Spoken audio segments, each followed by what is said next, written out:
nothing more. Leave me in the dark of the day. Mga umana, don't you walk away. I know I'm suffering now. Mga mapodong ito necesita. The end of the day. At the end of the day. At the end of the day. At the end of the day. At the end of the end of the day.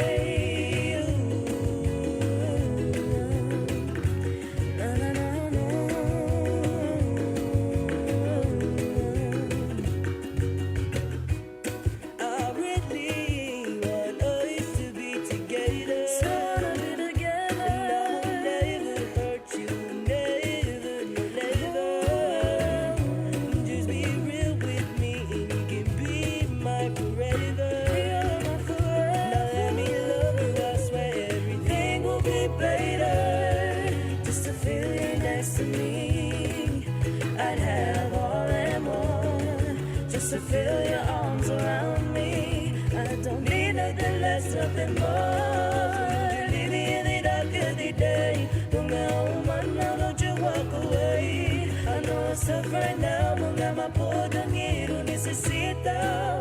The end of the day. At the end of the day. At the end of the day. At the end of the day. At the end of the day.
Down in Jamaica, they got lots of pretty women.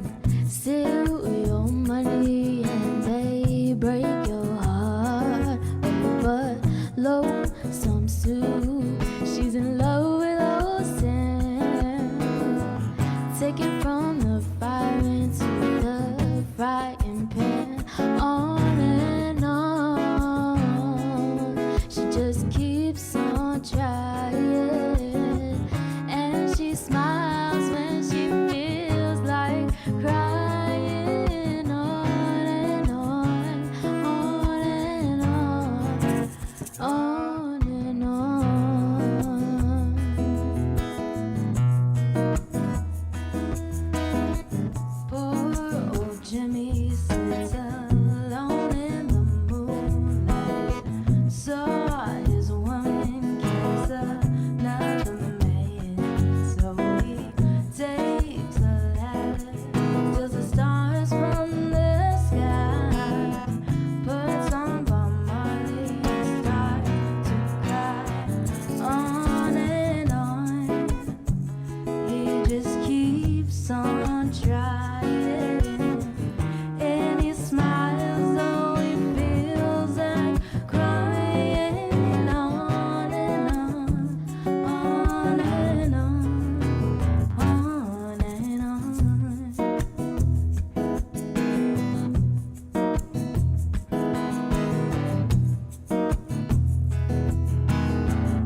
Denmark. Et suita saluda antes Dio hum niga.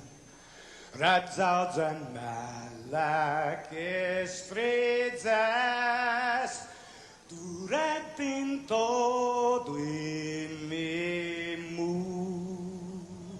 A nogi distância como kupugi palu zangiman malak guafi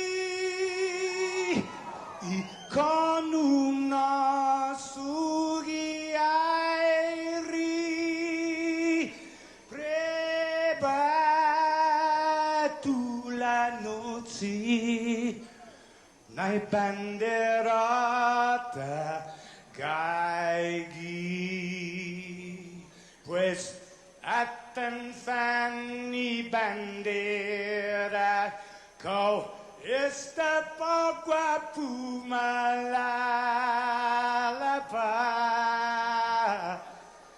gilo tanu man libri sentami ti man ko badi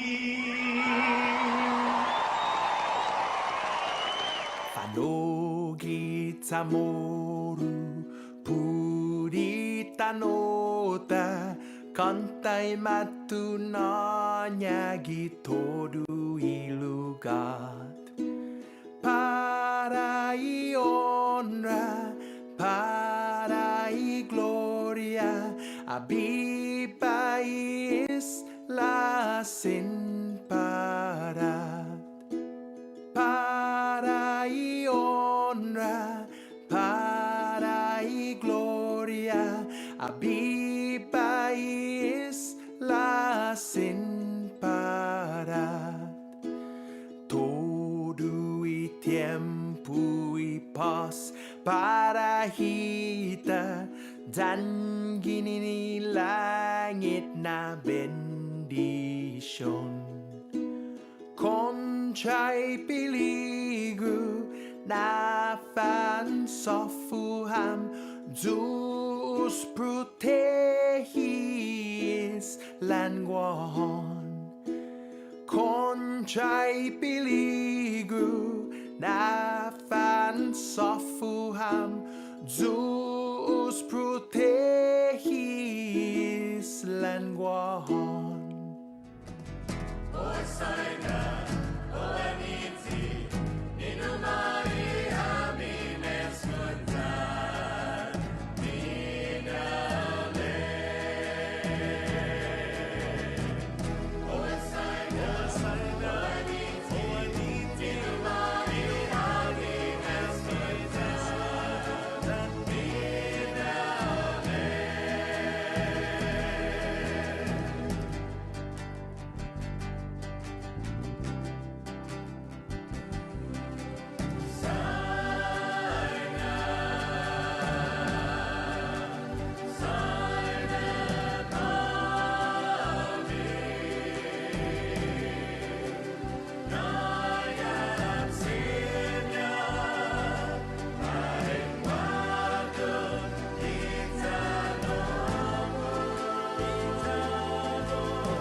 Hi, Sabrina.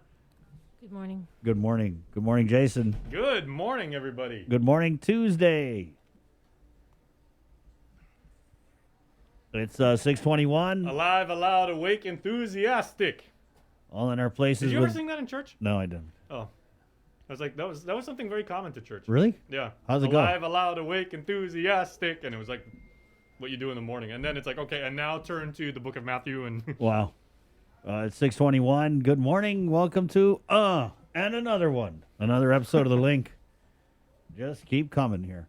6:22. Guys, you know what that means? What does that mean? On a Tuesday, there's a bunch going on. I got, Bree, I got breakfast this morning. How benevolent of you. I'm just, let me guess. I want to give back to my team because that's the kind of guy I am. And let me guess. You feel like 3 squares this morning? I want to, have you guys heard about Three Squares Marketplace?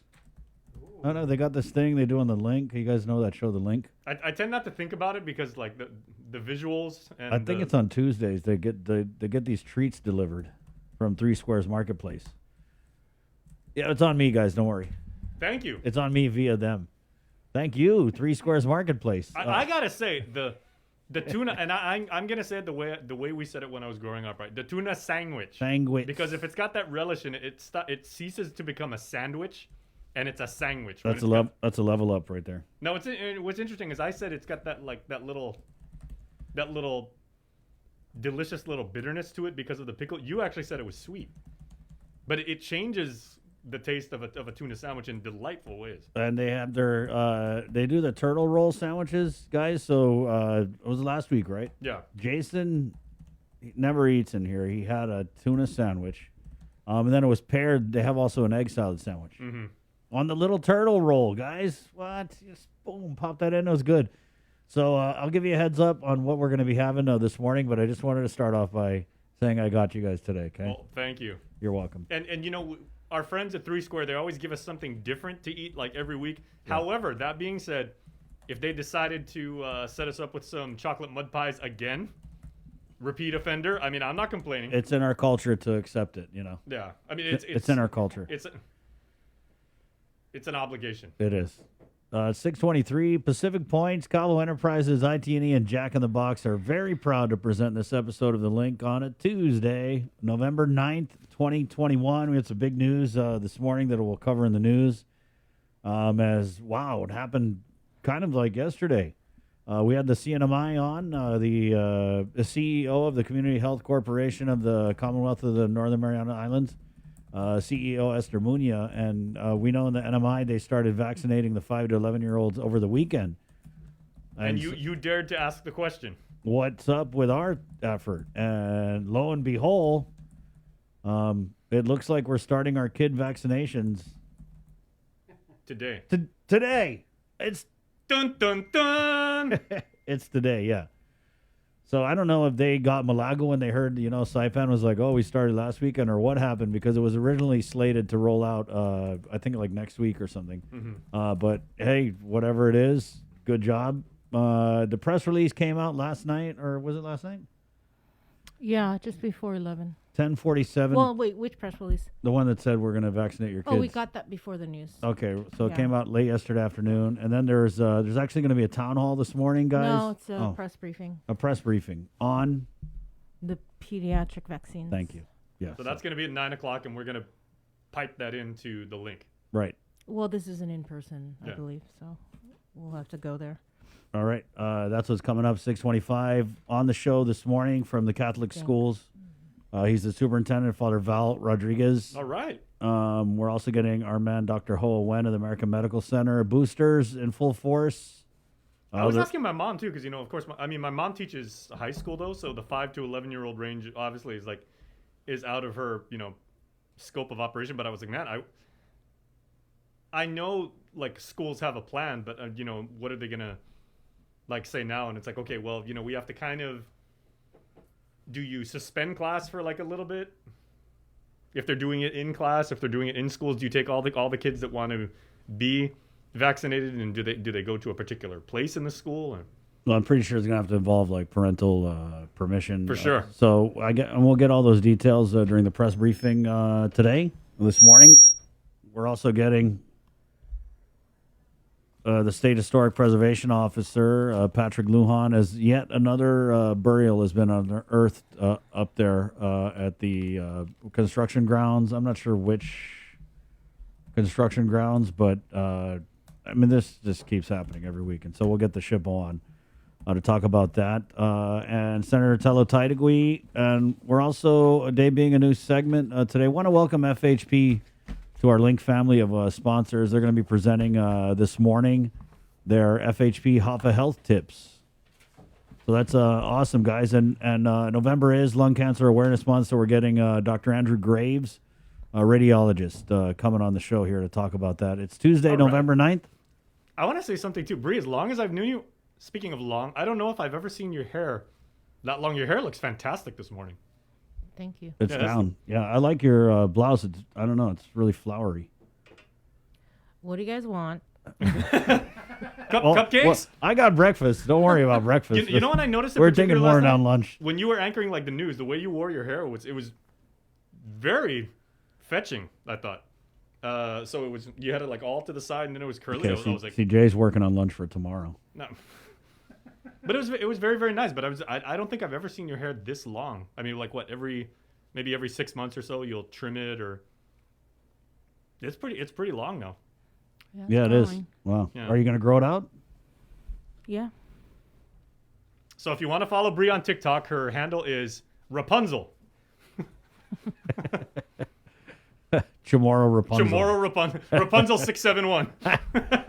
It's 6:28. Yeah, there's a lot to talk about coming up.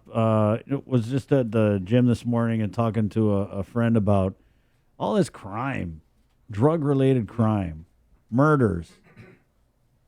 And I was going back to that beheading. Remember the beheading? Right? There's that. There's Michael Castro case. I mean, it's just nonstop. And I think we just got to ask ourselves, what are we doing? What are we really doing to combat not just the drug epidemic, but the drug-related crime, right? Because treatment, okay, yeah, that's a great option that we need to ramp up. But once these drug users cross that line into the violent crime, that's where I kind of think the treatment's got to take a back seat. And enforcement, whether it be through, police patrols. Obviously, we did an interview yesterday where they had talked about this guy, AK, and how he had exhibited all the signs of someone who was kind of really becoming unhinged. And maybe there should have been more of an effort. We hear that a lot with crimes, violent crimes, where it comes out that, they were showing the signs that they could exhibit violent tendencies, but no one did anything. So just be cautious, guys. I mean, it's very uncomfortable on Guam because I think a lot of times we just kind of turn a blind eye to this drug culture, and sometimes we even romanticize this drug and gangster culture on our island. We build up people I think we don't have any business building up. And we all know people who are addicted to drugs. It's really bad out there. It's so bad. It's really bad. I mean, I have friends that I haven't seen, and you ever have that where and you guys probably don't because you're not from the streets, Jay. But you ever have friends where you don't see them like maybe a year, and then you see them and you're like, oh my God, they're hooked on drugs. You know what I mean? It's heartbreaking. And I'm seeing that more and more with just people I know, and people I don't know too. You go around, it's so easy to spot these people who are kecked out on meth, tweaking, whatever. I've seen it. Well, at least one of my classmates was showed up a couple of years ago. Bree and I would actually run into him at gas stations like around Dedido, and he really did not look well and everything. And then I asked one of the gas station attendants, I'm like, hey, I've known that guy since 8th grade. Yeah. Is he all right? Does he have does he have mental health issues? Is he? And she goes, no, it's drugs. Yeah. She goes, he'll come in and admit. And I mean, the Guam Police Department, they're overwhelmed, right? I mean, they're doing what they can. They're trying to solve these murders out here. But even like routine patrols, it just really seems like on this island right now, the criminals, the druggies, they're so brave. You know what I mean? They're doing things in broad daylight. They're killing people. They're acting like there's no consequences to their actions. It's just not safe. This is not the island that we grew up on. You know, it isn't. It isn't. Our people don't feel safe. You know, so what are we going to do about it? Are we going to keep jumping on these class action lawsuits? Are we going to, you know, start prosecuting these criminals? Are we going to do more to increase the police presence? You know, it's interesting in that American Rescue Plan report that the governor had put out, there was nothing. I don't think there was anything for the Guam Police Department. In fact, under public protection or something, there was like $180-something thousand for customs, right? So what are we going to do, guys? Because this is something that we're the frontliners when it comes to this crime and drugs. I mean, our ass is right on the front line. They're breaking into our houses. They're killing people we love. Right? They're stealing. Rampant. I saw something on Congressman St. Nicholas where he had met with, was that the Federal Homeland Security? Federal special agent. Right. Because obviously, guys, the way I look at it, like drugs wouldn't be this rampant on this island unless people in the government are somehow involved. I'm not going to say any name. I'm just saying that's, to me, it's like, how did it get like this, right? I mean, you have the director of customs coming on here routinely telling us they're not seizing anything at the port, not even a speck of crystal methamphetamine. It's just unbelievable. So when I said that we romanticize the drug culture and all that stuff, it's like on Guam, we know who the drug dealers are. We live with them. We know, right? They pretend to be things they're not. But does anyone do anything about it? No. And our people are out there hooked on crystal meth. They're taking pills. They're snorting cocaine. It's crazy out there. It's really crazy. It's sad because, especially with our young people, it seems to be that it's an accepted way of life, you know, to go out and to put something up your nostril or, you know, pop some pills or snort some pills or shoot up some pills or whatever. But what are we doing about it? Good morning. 6:33. It's Tuesday, November 9th. There's the thoughts I was having last night. I just want to feel like we need, and I don't hear enough about it from the administration, from the AG. I mean, Guam Police Department, God, don't take a break to tell us about it. Just keep out there working. You know what I mean? But this is going to be a conversation. I'm telling you, this is going to be one of the biggest conversations going into next year's elections. Because we can throw this drug problem out there, and then there's also a crisis with people being unemployed. So it's only going to get worse. 6:33, let's go ahead and get into the news now. Our first look at news is brought to you by Pacific Points with the very latest from the KUAM news team at 6:34 on a Tuesday. Sabrina Salas-Mantanani. Good morning, Sabrina.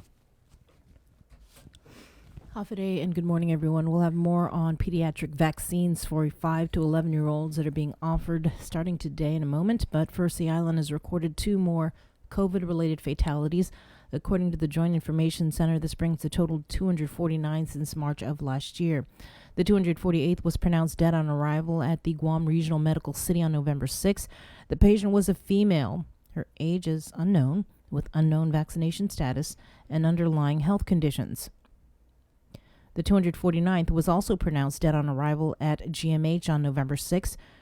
The patient was a 56-year-old woman. She was unvaccinated with underlying health conditions. Now, you may have noticed the numbers didn't go up to 250. That's because, according to the Joint Information Center, a COVID-19 positive patient whose death was reported as a COVID-related fatality on the 5th was found not to be the result of COVID-19. The COVID-related death count was revised as a result. The number of people hospitalized for COVID-19 is 40. According to the JIC, of that number, 2 are pediatric admissions, 6 are receiving ICU level of care, 5 on a ventilator.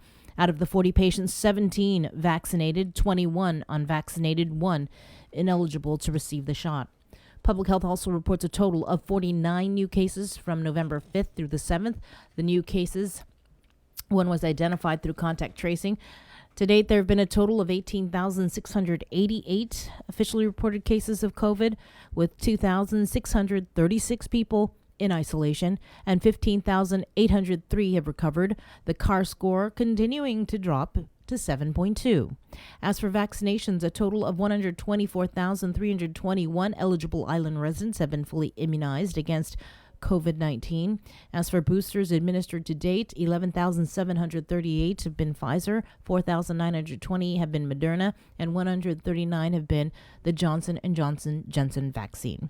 According to the Guam Department of Education's daily COVID-19 report for Monday, there were 7 more students reported positive for COVID.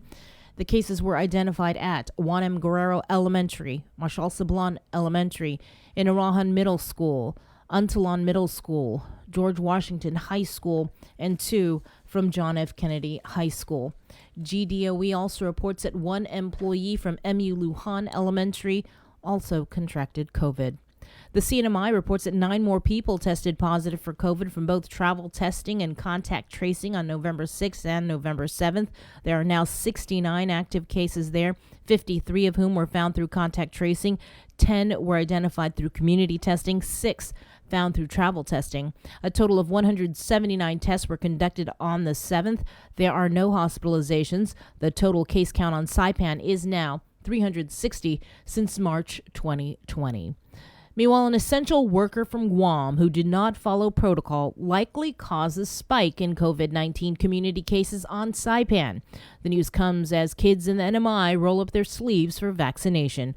Tomas Manglotnya reports.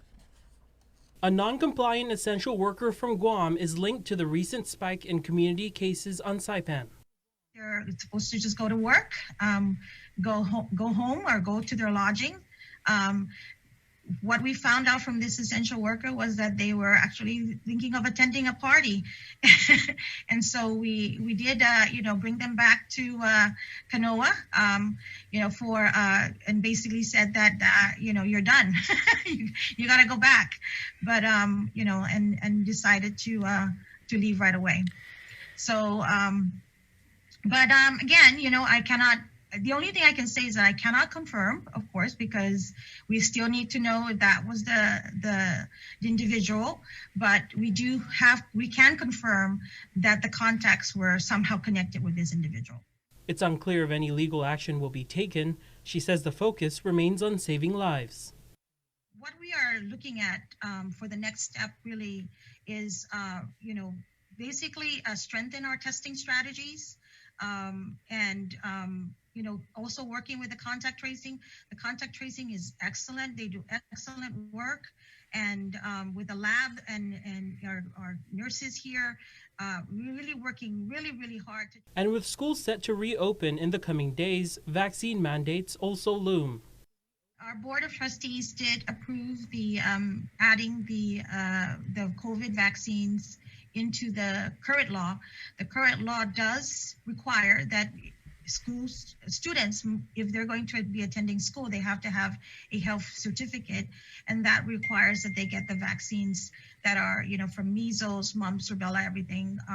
We just added the COVID-19 vaccines into that. She says the vast majority of comments they've received so far are in favor of the requirement, but has this message to those who are still hesitant. These are safe. The vaccines are safe. They were not rushed.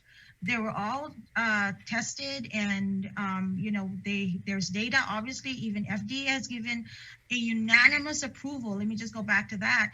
FDA unanimously approved for the panel, approved the vaccine for children. So did the ACIP committee, the Advisory Council for Immunization Practices. They also unanimously approved these vaccines.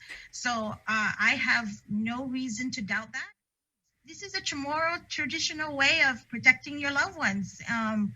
So yeah, it is your choice. But you have to understand that, it's also some people don't have a choice, and it's unfair to them, and I feel like we need to be able to protect others. So far, over 100 children received the first dose of the Pfizer vaccine on Saipan. The vaccine for kids was made available to families on Rhoda and Tinian on Monday. Tomas Manglotnya for KUAM News.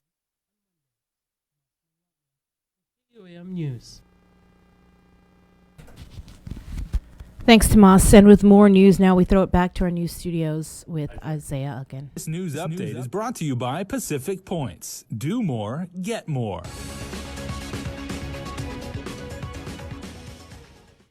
Have a good morning, everyone. Guahusi Isaiah again with your headlines here on the link. 27-year-old Akmal Kozier was arrested in connection to a stabbing incident that led to the death of Dr. Moran Rabadi on Sunday afternoon at the Point Siana apartments in Tumani, where Kozier lived. KUAM's Hannah Devonzo has this report. Koziev allegedly stabbed Rabadi and killed him at an apartment complex in Tumani on Sunday.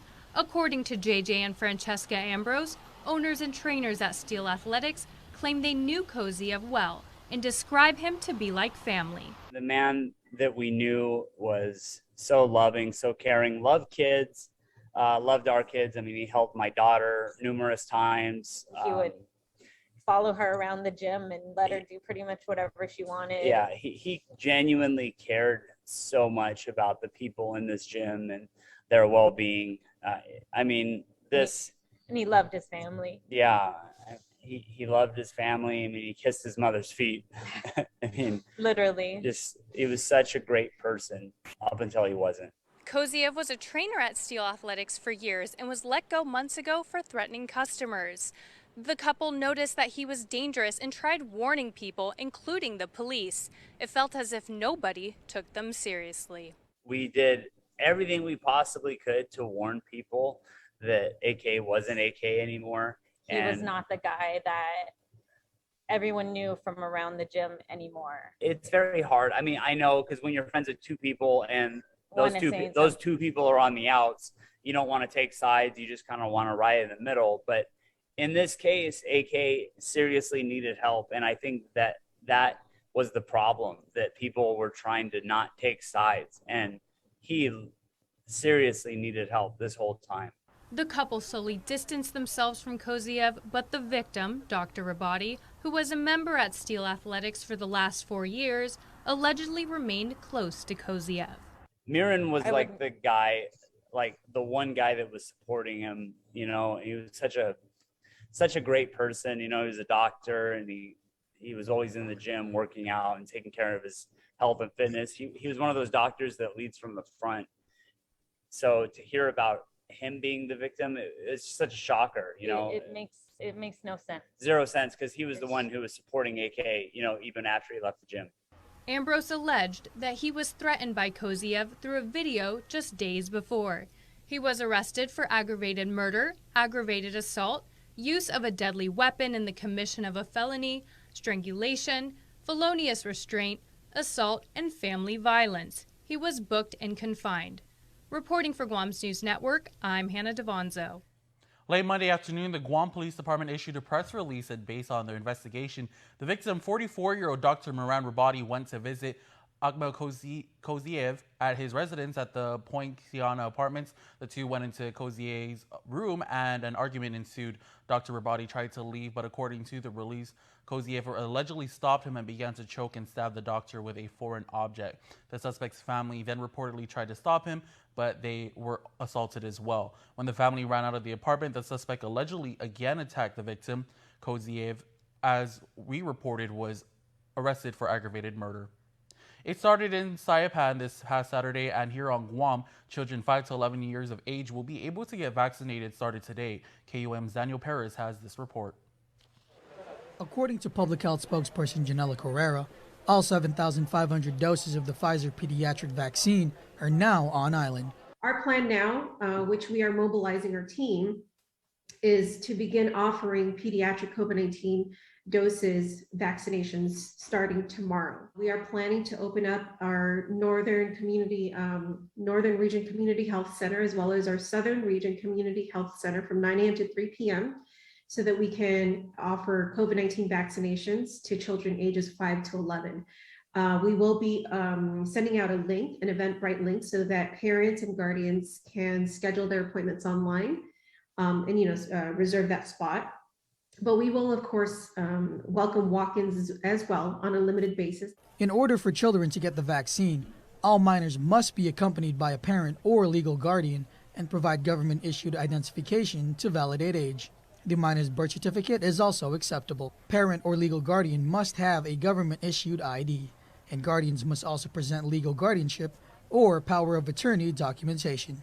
Meanwhile, according to the CDC, children ages 5 through 11 years receive an age-appropriate dose that is 1/3 of the adult dose of Pfizer vaccine. Smaller needles designed specifically for children are also used for this specific age group. The CDC also reports possible side effects include pain on the arm your child received the shot, including redness and swelling. Your child might also experience tiredness, headache, muscle pain, chills, pain, or nausea. The side effects should go away in a few days. Carrera adds public health is working with the island school system to offer more opportunities for children to get the shot. Tomorrow will not be the only opportunity for parents and students and children to be able to get their vaccines if they're within that age group. Of course, we will be scheduling and announcing the availability of these vaccines for future dates, even prior to November 20th, which would be the date that we're eyeing, which I just want to say it's not official, but we're eyeing for the first school-based immunization in partnership with GDOE and other schools. Daniel Perez reporting for Guam's News Network. The Guam Guard will also be administering the pediatric vaccine at the UOG Cowell Fieldhouse today from 3 to 6:30 p.m. and Wednesday from 2 to 6:30 p.m. Walk-ins are welcome, but appointments will be prioritized. To schedule your child's appointment, go to tinyurl.com/COVID-stops-with-me. Governor Lujan Guerrero and members of her fiscal team leave Wednesday for New York City, where they'll be meeting with ratings agencies. Communications Director Crystal Palcu San Augustine said in a statement that the governor, quote, would only borrow to build or to make debt cheaper. She adhered to this philosophy while concurrently holding the line on expenses while pushing out federal stimulus monies, end quote. The release states that the governor will be working to provide ratings agencies with a total picture of the overall fiscal health of the island and pave the way for an upward movement in ratings, which can result in favorable pricing and low interest rates. You could be getting your land back, as the Department of Defense is currently in the process of transferring hundreds of acres back to the government of Guam. Here's more. The Department of Defense says hundreds of acres of excess federal lands are currently in the process of being given back to the government of Guam, but whether or not GovGuam will return these lands to the original landowners remains to be seen. Navy Secretary Kenneth Braithwaite, in a letter to Governor Lujan Guerrero, responding to her inquiry about potential excess lands being returned to GovGuam, providing an updated list of 231 acres in the process of being returned to GovGuam, 95 acres of land subject to, quote, potential transfer, also listed 6,225 acres of submerged lands. The transfers in process of 231 acres give return dates from the year 2022 to 2026. The biggest parcels currently in the process of being returned to GovGuam right now, Parcel 7 of the former CB base Camp Covington, totaling 60 acres, 15.5 acres at the PD Power Plant and Substation, 13.3 acres at Tangisan Beach Park, 6 acres at Agatna Diesel Power Plant, 5.5 acres at USO Beach Park, and 5 acres at Marble Cave. Of lands subject to potential transfer, Secretary Braithwaite listed, the biggest parcel is 102 acres, making up portions of the Eagles Field area, which the governor intends to use for the billion-dollar healthcare complex. Other parcels include 23 acres at Tumon Tank Farm, 5 acres west of Route 3, and 2 acres next to the Nimitz Reservoir, among others. Also listed as potential to transfer, 6,225 acres of submerged lands from Jigo, Asin, and Tangisan. Guam Law 21 GCA Chapter 80 says properties returned to GovGuam from the federal government are to be returned to original landowners. However, in the event returned lands are kept by GovGuam for, quote, continued public benefit, original landowners or their heirs are to be compensated via the land bank, according to Guam Ancestral Lands Director John Birch. For Guam's News Network, Chris Barnett reports. In the Navy Secretary's list, DOD also gave justification on why it wasn't returning 1,818 acres of land to GovGuam, with the reasons mostly dealing with mission, essentially, and security. That's it for now. We'll see you tonight for KUAM News Primetime.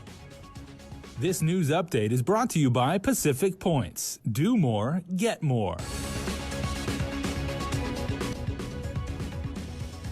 Thanks, Isaiah. Senator Tello Taitigui wants the Bureau of Budget Management and Research to be more transparent with the spending and allocation of American Rescue Act funds. As required in the budget law, BBMR last week submitted to senators an allocation and expenditure report of ARPA monies as of October 31st.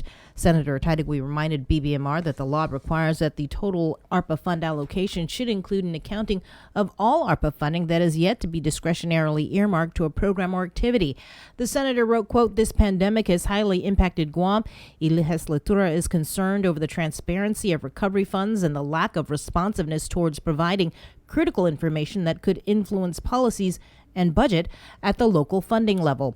Transparency is equally vital in building trust between our citizenry and government, especially when schools, businesses, and the lives of each person are made hostage by this pandemic. The recovery funds made available to Guam assure that the new norms brought on by this pandemic become incessantly more bearable." According to BBMR's breakdown of ARPA allocations and expenditures, out of the almost $600 million the governor received, she's allocated over $135 million prioritized to agencies such as DRT, the Civil Service Commission, Guam Solid Waste Authority, DICID, the Commission on Chamorro Language, the Judiciary of Guam, quarantine and isolation facilities, funding for the All Rise Act, and $6.4 million for credit card fees. The summary does not include the recently announced $25 million for the Local Employment Assistance Program. Adelup has also announced it would allocate $25 million for a new child care provider assistance program. It also does not include plans to set aside $300 million to help pay for a new hospital complex. By Speaker Therese Terlahi's count, the governor has just over $90 million in ARPA money left. President Biden returned to the White House Monday, where a landmark bipartisan infrastructure deal still awaits his signature. When they return from recess, Democrats will turn to the second, more ambitious part of the president's agenda, a $2 trillion social spending plan that faces steep opposition from Republicans and reluctance from centrists in their own party. Natalie Brand reports. Mr. President, do you feel some momentum now? President Biden is back at the White House Monday with a boost from Friday's 11th hour passage of the bipartisan infrastructure bill. The motion is adopted. The bill provides $110 billion to repair aging highways, roads, and bridges, $105 billion to modernize rail and public transit, $65 billion each to strengthen the electrical grid and expand broadband access, and $55 billion to upgrade water pipes. The vast majority of the thousands of jobs that will be created don't require a college degree. There'll be jobs in every part of the country. The administration says it expects to have shovels in the ground in the next few months. We have administration expertise to get it done, so I'm very confident we can get it done. The greater challenge is the president's bigger legislative goal, a nearly $2 trillion social spending plan known as the Build Back Better bill. The current version includes money for climate change, universal pre-K, and prescription drug reform. House Democratic leaders are hoping for a vote next week if they can get the cost estimate requested by moderates. The bill faces an even tougher climb in the 50-50 Senate. We're going to do everything we can to stop it dead in its tracks. With no GOP support, that means all 50 Democratic senators would have to get on board. I think this will be the biggest pro-child bill that will have been done in the history of this country, even if some pieces of it are still being negotiated. Democrats want to try to pass the bill by Thanksgiving. Natalie Brandt, CBS News, the White House.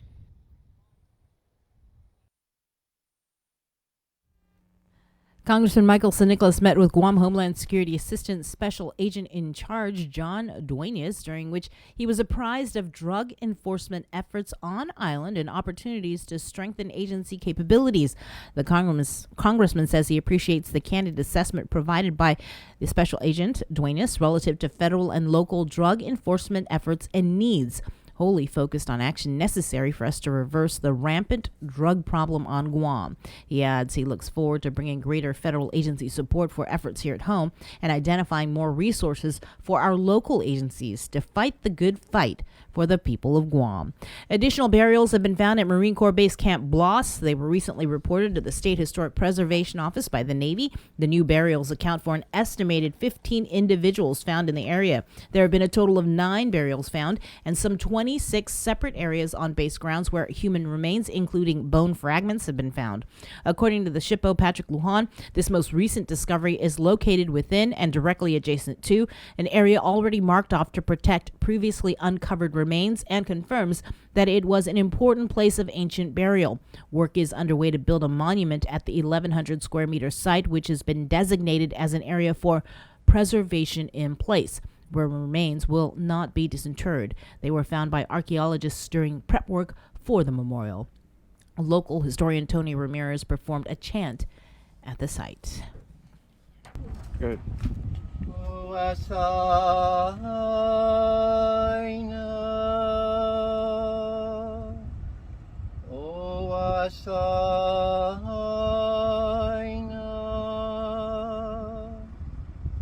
Fauna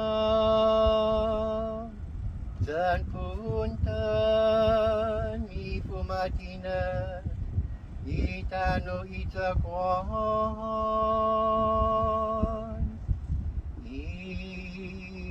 itau tomitu iman kaki gwini na fansa gatan o asaina fauna tan puntan. In English, I just called upon the human gods, Fauna Puntan created Guam, and of course the people that eventually came out from the land through their bodies. They weren't God, they were human gods.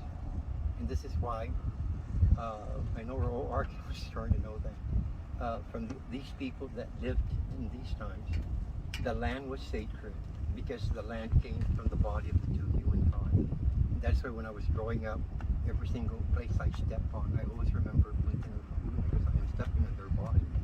And that there must be respect in the sacredness of the land. That's what All right, let's take a look at what's happening around our island in Chamorro. Here's Uncle King Concepcion with your Chamorro. Buenos updates to get some to Gifino Chamorro in the KUAM News. Presentan ni Familian Mito gi First Hawaiian Bank. Mapasa ni Kongreso ng Amerika dito President Biden na infrastructure bill ni balin 1.2 trillion pesos gimapos na tumun semana.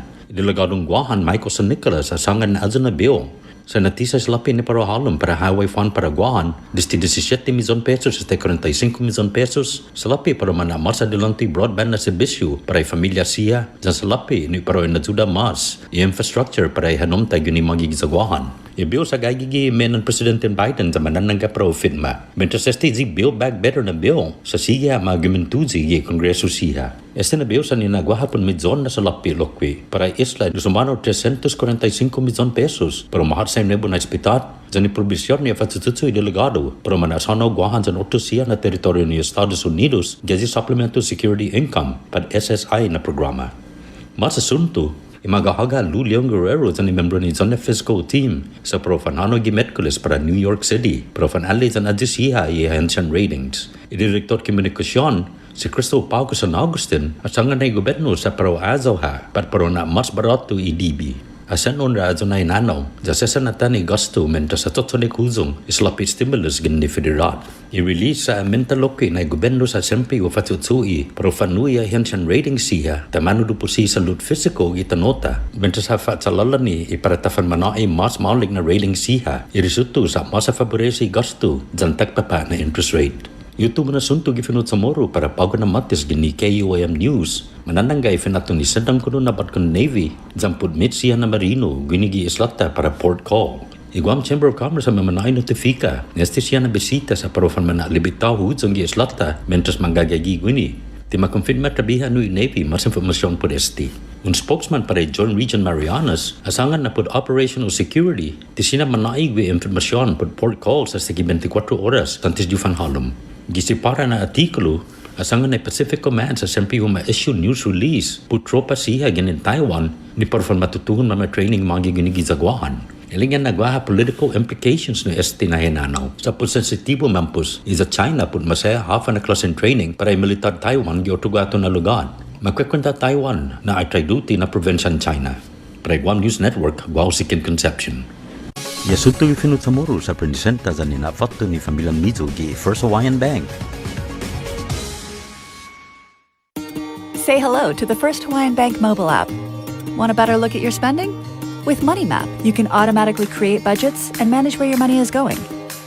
Know when you have a green light or when it's time to slow down.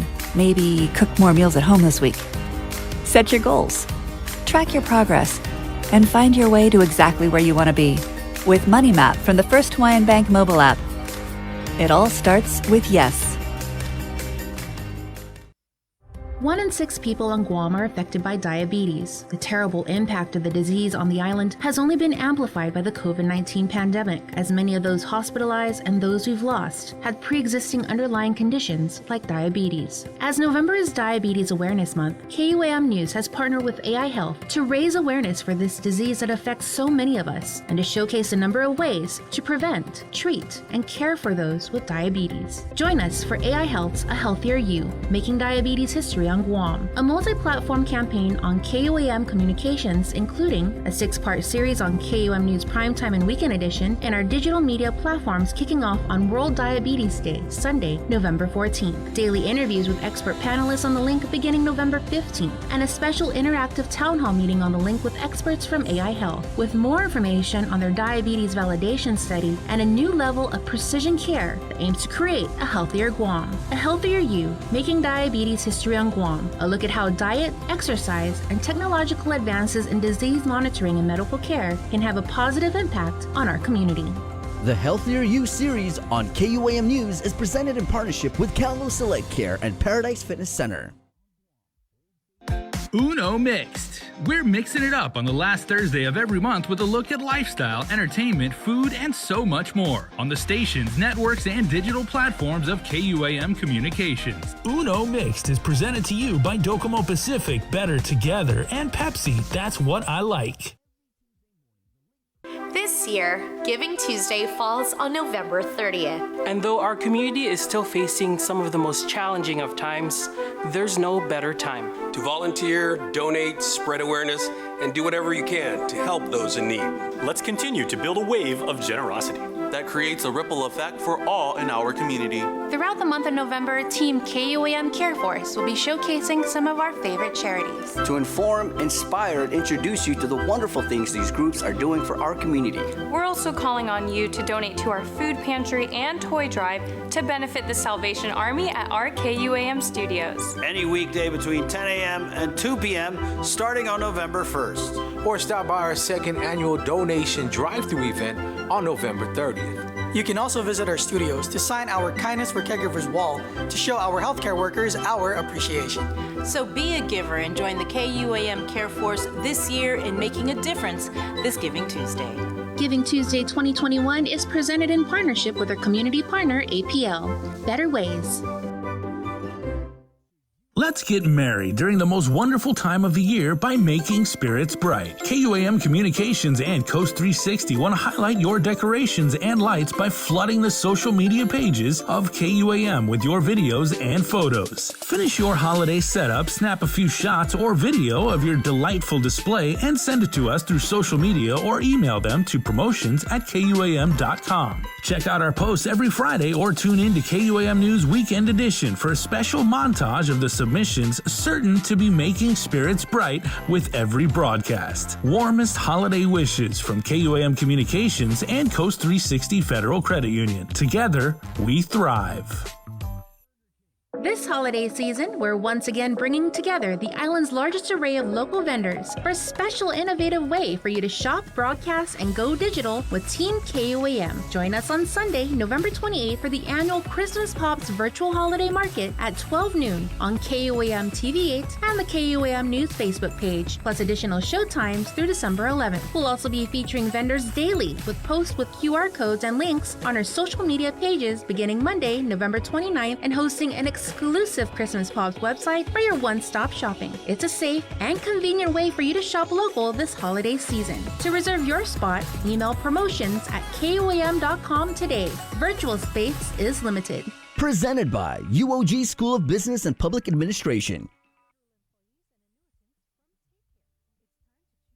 Take in the panoramic beauty of our island each Sunday on the KUM News Instagram with Scenic Sundays. Scroll through the natural beauty of the island on display. Scenic Sundays on the KUM News Instagram is brought to you by Addis Trust and Investment, Location, Service, Trust, and Haagen-Dazs Shops Guam, where every day is made extraordinary.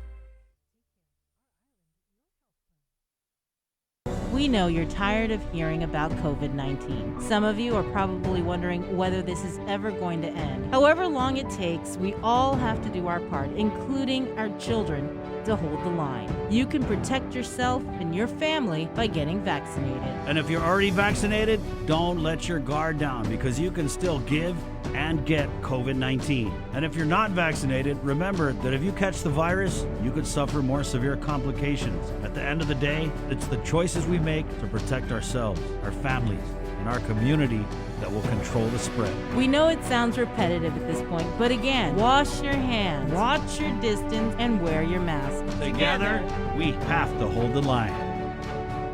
Get the job done the right way by getting the right stuff at East West Rental Center. With years of experience helping builders, we definitely got what you need. Call 646-1463 or visit us in Upper Tumon. Open Monday to Saturday from 7 a.m. to 5 p.m. and on Sundays from 8 a.m. to 5 p.m.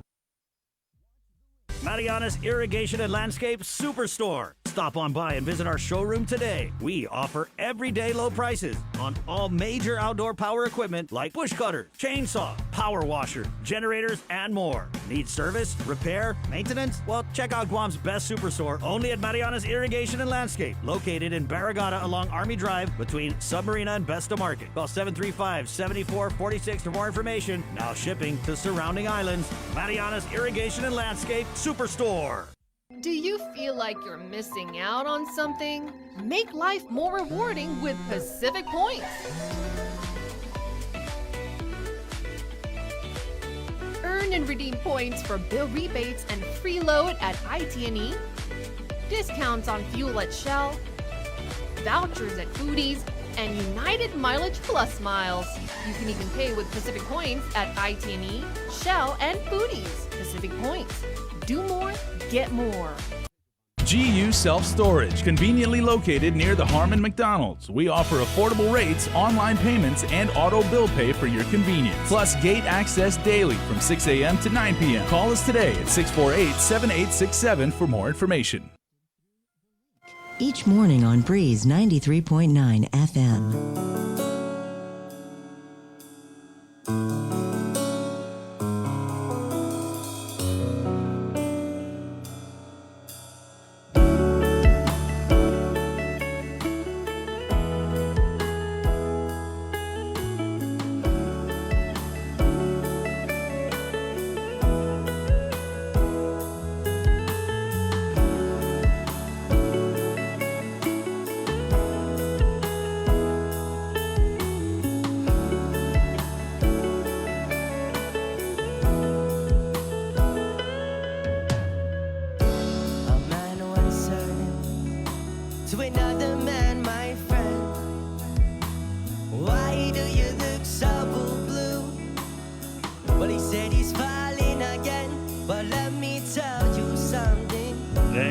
Morning. Facebook Live. We did have some comments that were talking about drugs and drug crime earlier. Chamarita Regis comments in here. The main question is how it's getting into our island. There's only 3 entry points: port, airport, and postal. What the heck are these entry points doing? Not their job. Let's see here. F. Glenn comments in here. Why is it that when we report potentially dangerous people to the authorities, it's not taken seriously? Why wait until there's a death or a serious domestic incident? This is what frustrates me. Chamarita comments, what's that saying? See something, say something. It ain't working because we do report these things, but nothing is going to be done until a life is taken. We'll be talking about this, of course, more coming up on the show. We've also got Father Val Rodriguez, the Catholic School Superintendent, on the way. as well as Dr. Hoa Wen, our former chair of the Physicians Advisory Group. Right now, though, it's 7:10. Let's bring in the State Historic Preservation Officer, Patrick Lujan, to the link. Good morning, Pat. Hey, good morning, guys. How are you? We're all right. How are you? It's been a while. Yes. I just want to thank you for releasing that video of Malia Ramirez doing the chant over recently discovered remains. Can you give us some context with that, Pat? Sure. So this is within a same small footprint with previous remains that burial that was discovered in 2019. So they were actually grading that around that area to start the building of the memorial, and they came up with some more remains. So that it just expanded and kind of solidified how this area has been, just the historical context was just expanded on. So total, how many burials were uncovered there? The recent ones, we're looking at 7, with the addition to the previous 12, and then so in separate areas. I mean, there's so many numbers that are being floated, but within a perimeter of maybe 100 meters, because there's 2 different areas, we're looking at around 26. How burials. was it determined that 11,000 square meters for the preservation in place is enough? I mean, how do we not know that there could be more outside of that perimeter? Well, it's 1,100, not 11,000. So it's really, really small. Yeah, it's a really, really small footprint. Yeah, and if you look at the grand scheme of Camp Blas, this is a very tiny piece compared to the overall base. So, the probabilities of others being there, you can make a pretty positive, theory that was the case. But right now, because of how it's so advanced in the buildup of the base itself, there's pretty much no turning back in regards to finding further. So what we're trying to do is what little is there that has been found, we're trying to preserve that to the best of our ability, respect it, honor it, and remember it. So that's where we're at right now. 26 burials, Pat. I mean, I know there's people out there who would say that enough's enough. Yeah. I'm not sure. I think they are actually close to finishing off whatever earth movement project that they're doing, and they're starting to go vertical in building the buildings. So this is pretty much one of the last pieces with any remnants of ancient Chamorro, through the burials. So that's why we're really on top of it and making sure that this last piece is preserved and honored. Can you just kind of, because I know it's been a while, can you just describe the process from maybe start to finish, from when they are up there bulldozing or whatever, and they come across some burials or remains? What happens after that? Sure. So the SOP really is, you have archaeological monitors that follow, whether it's, the bulldozers or whatever that's clearing. And so these are trained monitors that can identify any type of cultural resources. Once something is identified, then they stop whatever more clearing until it's a more focused and research into that area, and then it goes through positive whenever they go what it's called shovel test pits. And so if they have some positive finds, then they even shrink the research into a smaller area until it comes into negative finds. So there is an SOP that goes through it from an archaeological standpoint. And in this sense, the way these burials were found was exactly following that SOP, finding one small cultural deposit, and then come to find out underneath there was burials. So those have been followed through. So when you say preserve in place, what exactly does that mean? So this one, preservation in place, is basically we're not going to remove the remains, right? So in other areas, whether it was a pottery shard or a sling stone or whatnot, those are data collected and researched. But when it comes to burials, we staunchly take a position to leave them alone. And so in this instance, I believe the original plan to build was a parking lot for one of the nearby buildings, and we suggested to them that move your parking lot and rearrange your plans to give these burials the respect that they deserve. And were you successful in that effort? Yes, we have been. Yes. I was going to ask, what kind of monument is being constructed?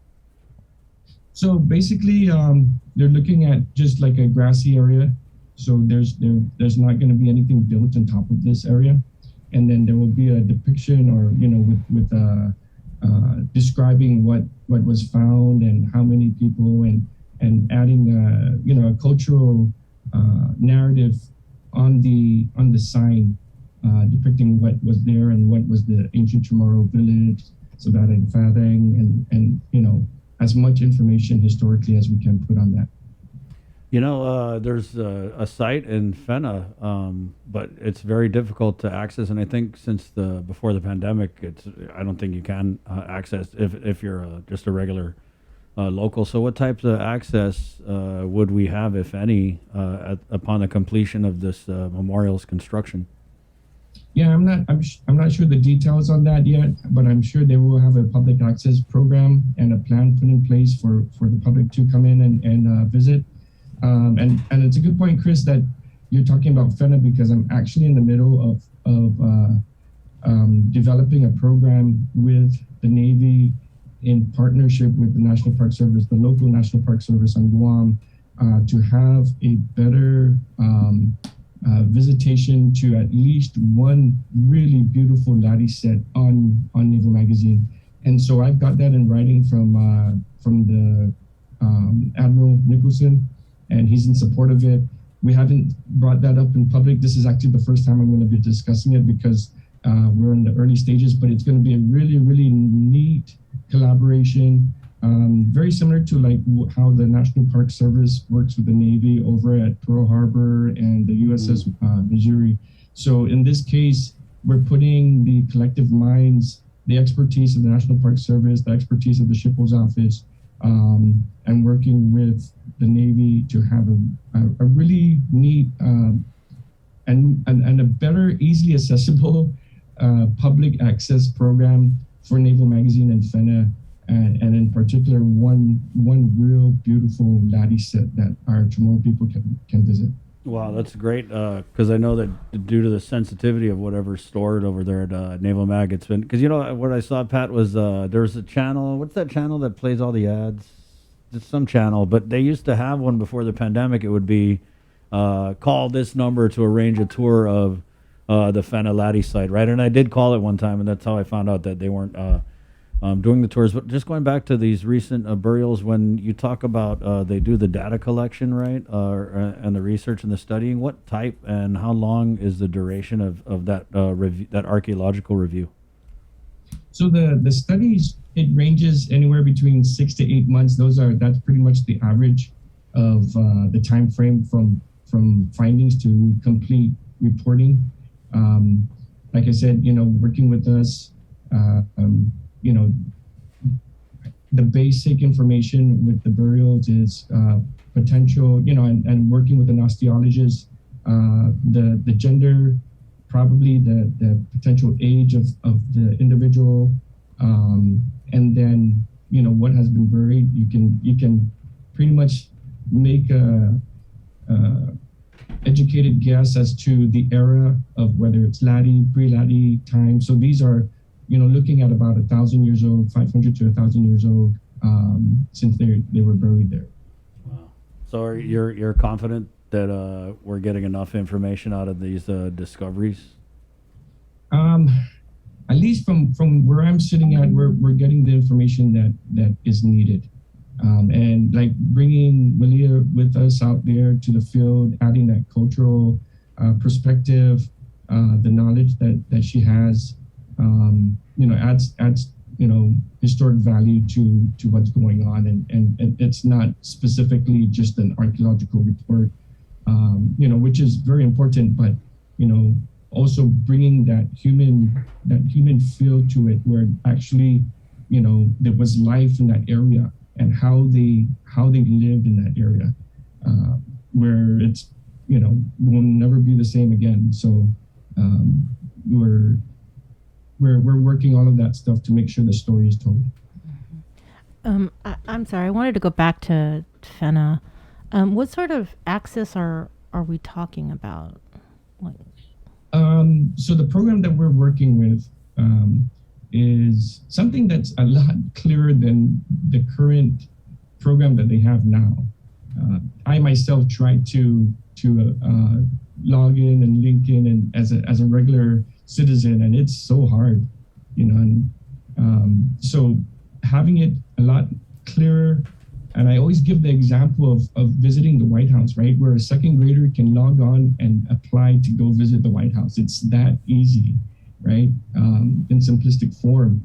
So we're going to be doing that. And then also, lining out how the path and the walkway and all of that stuff, because right now it's still in original form. So the closest access or a road is maybe 100 yards. So there's going to be a little walk to go through that, and that's where National Park Service would come in and analyze and suggest how that can be, how the walkthrough would go through. So maybe within the next, I don't know, just guessing here, 12 months, where we can launch a good program. But JRM's on board with it, National Park Service is on board with it, and we're really pushing that for our people to have a good access plan.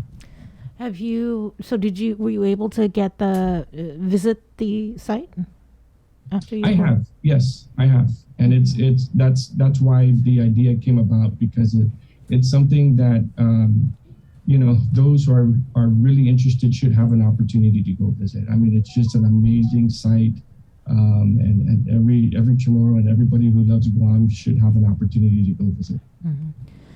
How, I guess, because I've never been, I've only been to Fena just one time, I think, and that was for the memorial service there. Yeah, obviously because of what they store there, there is a security issue, right? So that is all being worked out as well. So, at least we have, we have an agreement that it's something that should be done. Maybe it's going to be not, it's not going to be 8 to 5, Monday to Friday type of access. It will probably be just a certain time of the month or what have you. But we'll figure all that out and make it a good plan for the public. Mm-hmm. Since you have seen it, can you kind of describe what it looks like, or do you have pictures? Yeah, I have pictures somewhere. I can send that to you later. Okay. But it's really neat. Yeah. Mm-hmm. Like how many latte stones? This one particularly, I think it's a 8-tiered latte set of a home. So that's unique in itself. And there's still a lot of latte sets untouched in Naval Magazine, but this one particular one is probably the easiest accessible to the public, where they don't have to go in the jungle and go deep into the valleys. Pat, did you feel maybe like a sense of awe, maybe reverence, respect when you went to the site? Because when you talk about touring, yeah, absolutely, yeah. I mean, just you talking about it right now, I can feel it in my bones. It's something definitely. Those who have the Chamorro spirit in them will feel it automatically when you get there, and that's why I'm really pushing for this program to get off the ground and succeed. When we look at the construction that's going on and the burials, I mean, at the end of the day, do you feel like I don't want to make it as simple as like win-loss, right? But it just kind of seems like a done deal and just something that, Yeah, unfortunately, that's where we're at, when the decisions were made, a decade or so ago. Could we have done better? I mean, in retrospect, we can always say, we could have done better. But right now, it's we're here now, and we're trying to do what's little left to take care of that. And I would have to say that the folks there have been working with us on what we feel is right. So those decisions that were made 10, 15 years ago, we can always go back and woulda, coulda, shoulda, but we got to learn from that, right? 2 months, another area of great significance that we didn't do a good job from a historical preservation standpoint. It's got to be a hard deal for you, though. I mean, It is, because we're, you want to keep that going in our culture and in our island, and when it's the landscape just changes drastically, you're never going to have that back, right? And it's higher than my role. It's it goes back to how our governance is set up, and really the limited powers that we have, right, as a people and sovereign people, right? So that opens a whole can of worms again. But strictly looking at what we're here for with our cultural resources, we're doing the best we can. Did you see? Was that a release from the governor, or was that from DOD, JRM? They won an award or something.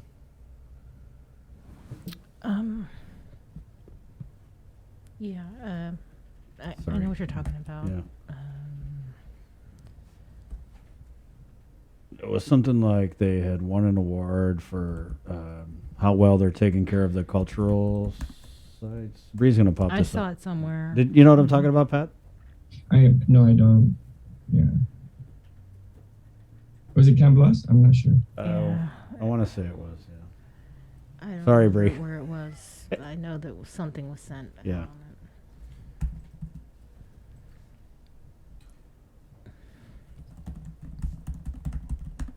How about those Niners, bro? Just had to, huh? We're just filling time right now. Yeah, we're hurting, man. We're hurting. What, too soon? Yeah. Yeah. So yeah. I mean, we just wanted to let the public know what's going on. And if they have any questions or concerns, you can call me up 475-6337 for more details, and I can provide as much information as I can to them. Thanks, Pat. I guess we'll shoot you a message. Hey, but could you send those pictures? For the Laddie said, Fena, yeah, I can find them. It's right somewhere. I've heard about that one. Yeah, so thanks for bringing that up, guys. I'm really excited about that one. I just wasn't ready to release it publicly yet until we have more progress. But we really had a good launching meeting last month with all the parties, and I think this is a huge win for everybody. So like you guys just mentioned, the difficulty to go in, it's hard. And we're going to try and simplify that process and really give a good sense and feel for what our ancestors, how they lived through their laddie sets. I mean, every time I hear someone talk about that set that you're talking about, the way they discuss it, it's like they're so just, fugued out. So I'm looking forward to it. Yeah, you just saying that again just made me feel that. Right on. So. Okay, Pat. Take it easy. Thanks, Pat. All right, guys. All right. Take care. Yeah, I mean, at the end of the day, every time we drive by that site, the locals are going to talk. They're going to say, hey, it was built on a graveyard. I mean, how many, you think about like, areas where people say that, usually it's like you're talking about something that happened many, many years ago. This is happening right now. Have you been to Fena? I have not been to that site, but you know, I mean, just yeah, I went for that. They had a memorial for Fena Massacre. Fena Massacre. So the caves, right? But I did try and get the tour, and I was told they weren't doing it. So when we went into the Fena Massacre memorial, I remember because I knew about this site, I was just on that bus and I was just like looking everywhere. But you can't take; they don't let you take pictures or video. But it's beautiful, right? Yeah, and actually, I had my actually, goodness. I want to say it was about 3 years ago when I was in the back. When I tried to go on that tour, it was denied. But then I asked them, could they send any pictures, and they never did. So I'm glad that Pat is going to hook that up.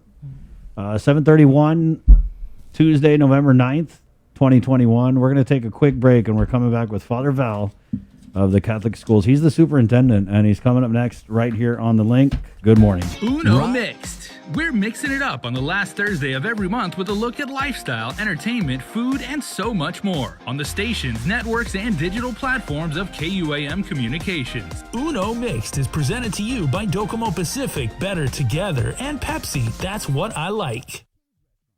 1 in 6 people on Guam are affected by diabetes. The terrible impact of the disease on the island has only been amplified by the COVID-19 pandemic, as many of those hospitalized and those we've lost had pre-existing underlying conditions like diabetes. As November is Diabetes Awareness Month, KUAM News has partnered with AI Health to raise awareness for this disease that affects so many of us, and to showcase a number of ways to prevent, treat, and care for those with diabetes. Join us for AI Health's A Healthier You, Making Diabetes History on Guam, a multi-platform campaign on KUAM Communications, including a 6-part series on KUAM News Primetime and Weekend Edition, and our digital media platforms kicking off on World Diabetes Day, Sunday, November 14th. Daily interviews with expert panelists on The Link beginning November 15th, and a special interactive town hall meeting on The Link with experts from AI Health, with more information on their diabetes validation study and a new level of precision care that aims to create a healthier Guam. A Healthier You, Making Diabetes History on Guam, a look at how diet, exercise, and technological advances in disease monitoring and medical care can have a positive impact on our community. The Healthier You series on KUAM News is presented in partnership with Calno Select Care and Paradise Fitness Center. The relationship between Guam and Manila, Philippines is undeniable as we share similar cultural traditions, history, and heritage. With generations of Filipinos calling Guam home, KUAM presents a monthly look at the capital city, featuring in-depth and engaging interviews on everything from medical tourism to new business and government leaders. Veteran newscaster Nestor Lecanto delivers Beyond Our Borders. This special program is brought to you by KFC. KUAM's multi-platform morning show, The Link, just got a little more delicious with Feed Me Fridays. Chris, Sabrina, Jason, and the rest of the morning crew will take some time off each Friday to talk, taste, and tempt you with all the latest and greatest food and drinks on Guam. Old faves, new hits, and everything else we can put in our bellies. It's Feed Me Fridays on The Link, brought to you by King's Restaurants, Ruby Tuesday Guam, and Devondale.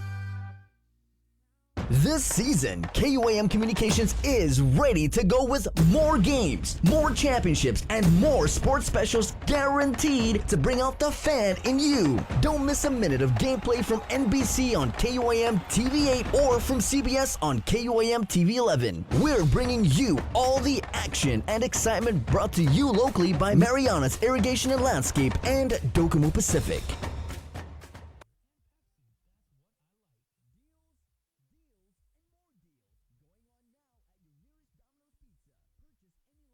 Catch Sports Link on the KUAM News Morning Show, The Link, every Friday for the latest sports news, game schedules, athlete profiles, and more. Sports Link airs every Friday across the multi-platforms of KUAM. Tune in to the broadcast on Breeze 93.9 FM, on KUAM TV 11, live stream through the KUAM News Facebook page, or view highlights on YouTube, KUAM News Facebook, and Instagram page. Sports Link is brought to you by Mariana's Irrigation and Landscape.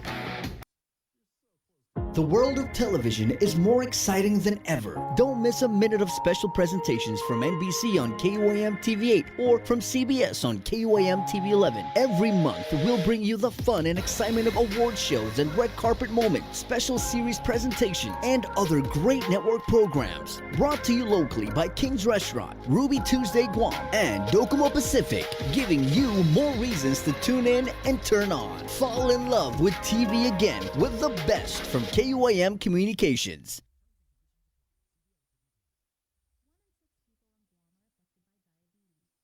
Say hello to the First Hawaiian Bank mobile app. Got a question about your finances? You've come to the right place. Bring all your accounts together, even those that aren't with us, and see the big picture, right down to the smallest detail.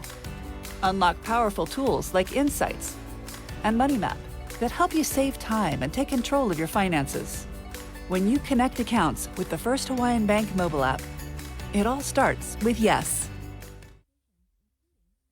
GU Self-Storage, conveniently located near the Harmon McDonald's. We offer affordable rates, online payments, and auto bill pay for your convenience. Plus gate access daily from 6 a.m. to 9 p.m. Call us today at 648-7867 for more information. See what's on TV tonight with schedules, network news and notes, local promotions and giveaways on KUAM Communications social media pages. Like and follow us on Facebook or Instagram now for all the latest and never miss out. The Culture Club returns to KUAM Digital and KUAM News Weekend Edition, highlighting Guam's young artists, activists, and crafters as they work to protect, preserve, and promote our Chamorro culture. Watch this weekly feature on the digital platforms of KUAM News Weekend Edition, brought to you by Hanum. Let's get merry during the most wonderful time of the year by making spirits bright. KUAM Communications and Coast 360 want to highlight your decorations and lights by flooding the social media pages of KUAM with your videos and photos. Finish your holiday setup, snap a few shots or video of your delightful display, and send it to us through social media or email them to promotions@KUAM.com. Check out our posts every Friday or tune in to KUAM News Weekend Edition for a special montage of the submissions certain to be making spirits bright with every broadcast. Warmest holiday wishes from KUAM Communications and Coast 360 Federal Credit Union. Together, we thrive.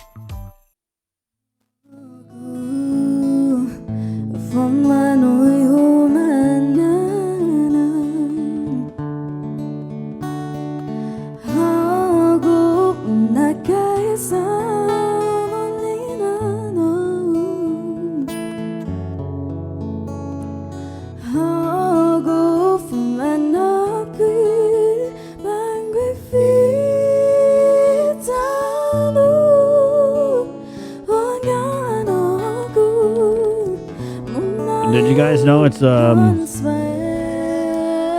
National Chicken Sandwich Day? Really? You should know that, Jay. Of all the people in this studio. I may or may not have made a TikTok video about. Yeah, he's a chicken sandwich hawker. Right, Bree? Yeah. You got rhythm, dude.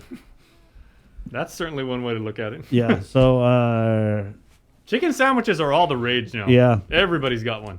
I know I'm already taking care of breakfast, guys, courtesy 3 Squares Marketplace. But on National Chicken Sandwich Day, I got something for you guys coming up, okay?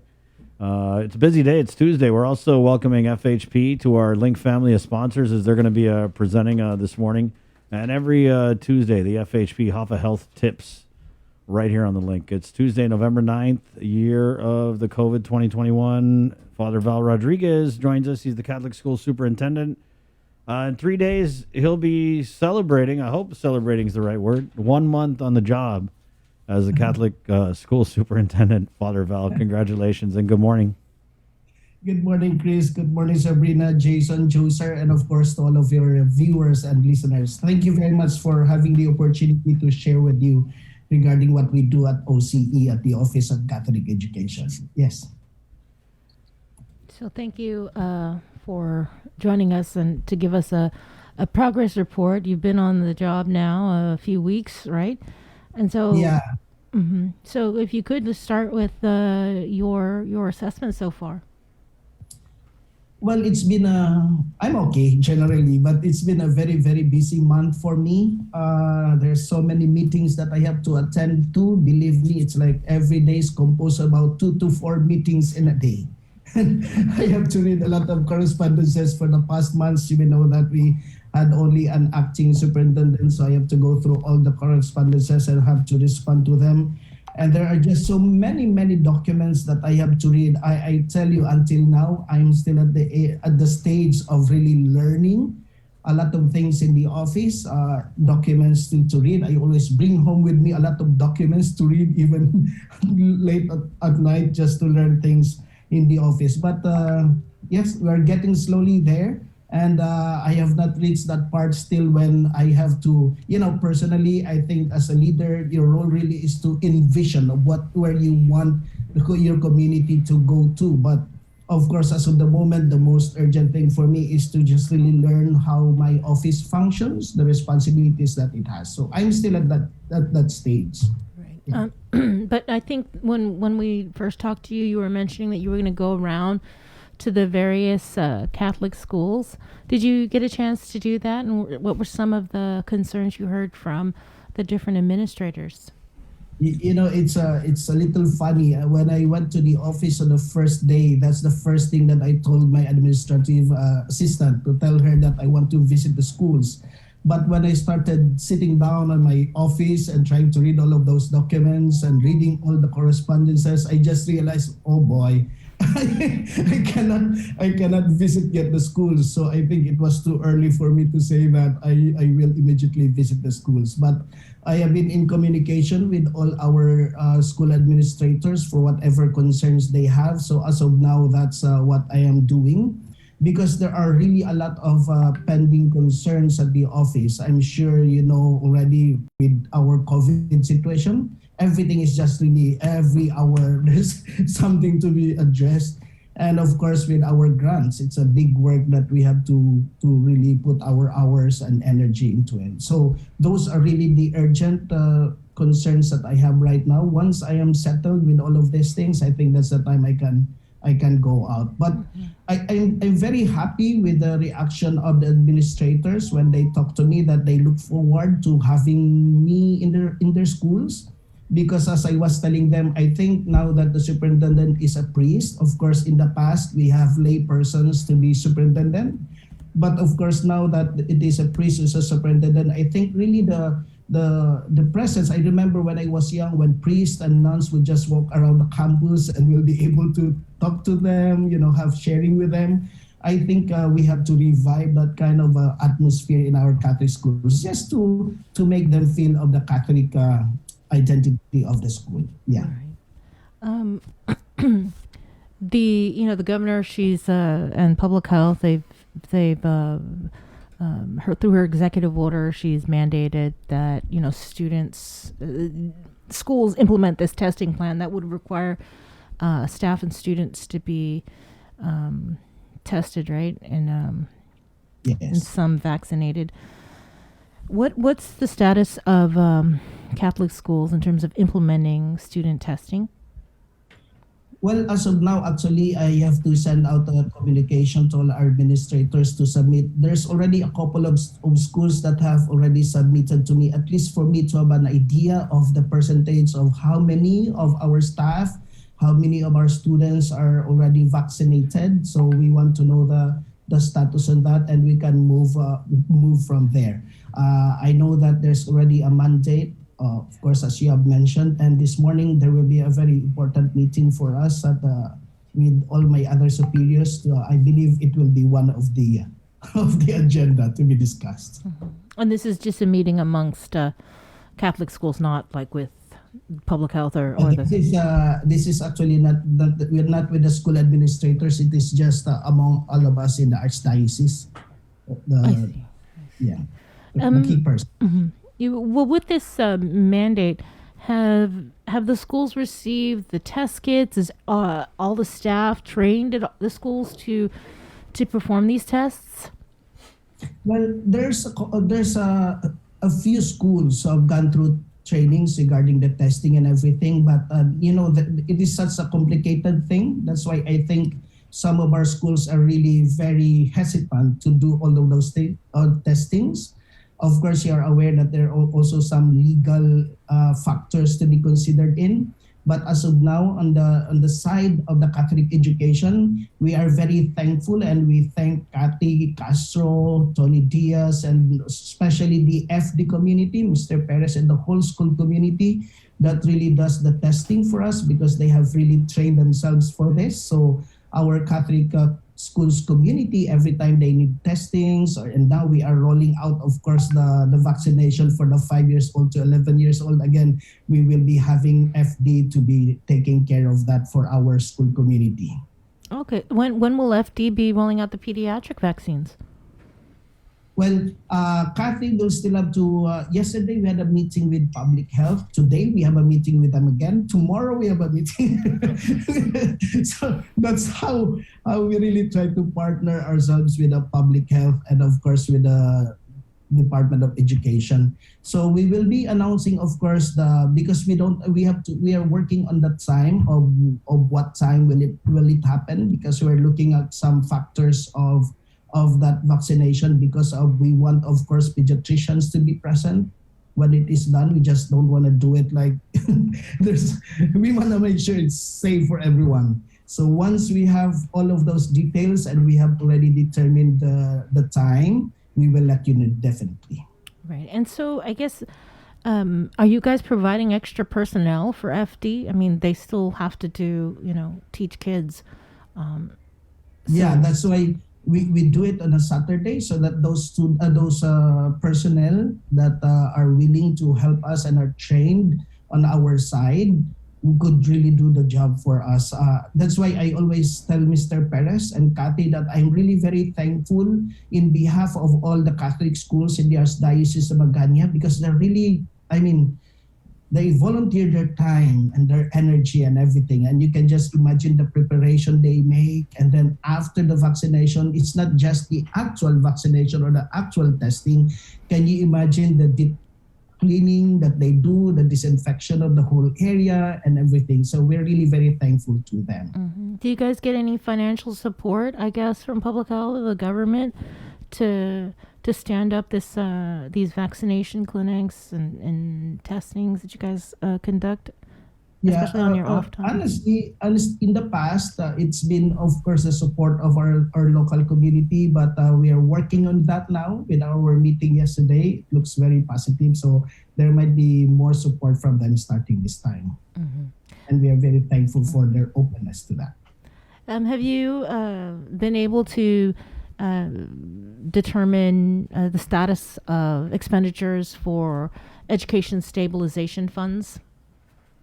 Well, they are, of course, we have 4 grants that we are working on. Actually 3, because one is already done. It's closed already, the ESF1. Mm-hmm. ESF2, there's still almost in the final stage of all the reporting and everything. Of course, ARP is really ongoing. When I get into the office, it's already in the middle of it. Our school administrators and our liaison officers in every school are really working hard, because this is really a work of everybody. The schools have their own participation, of course, of identifying what they need. And of course, our team at the office of the superintendent is the one that consolidates all of them. Now we are already in the process of gathering the RFQs, the request for quotations and everything. And then from there, we can move on. With the consolidated grant, we are almost also have done the consolidation. But all of those 3 are really in the process as of the moment. Yeah, I did want to ask, because I did, as you know, my son goes to a Catholic school, and there was a survey about switching to year-round schooling. Is that something that, as a whole, the Archdiocese is looking at in terms of transitioning all Catholic schools to a year-round system, or? Yes. There's a kind of an evaluation for all our staff and, the school in general of how things are done in the school. Yeah. So again, just so I'm clear, it's not just one school, it's as a whole, the Archdiocese is looking at the possibility of transitioning to a year-round schedule.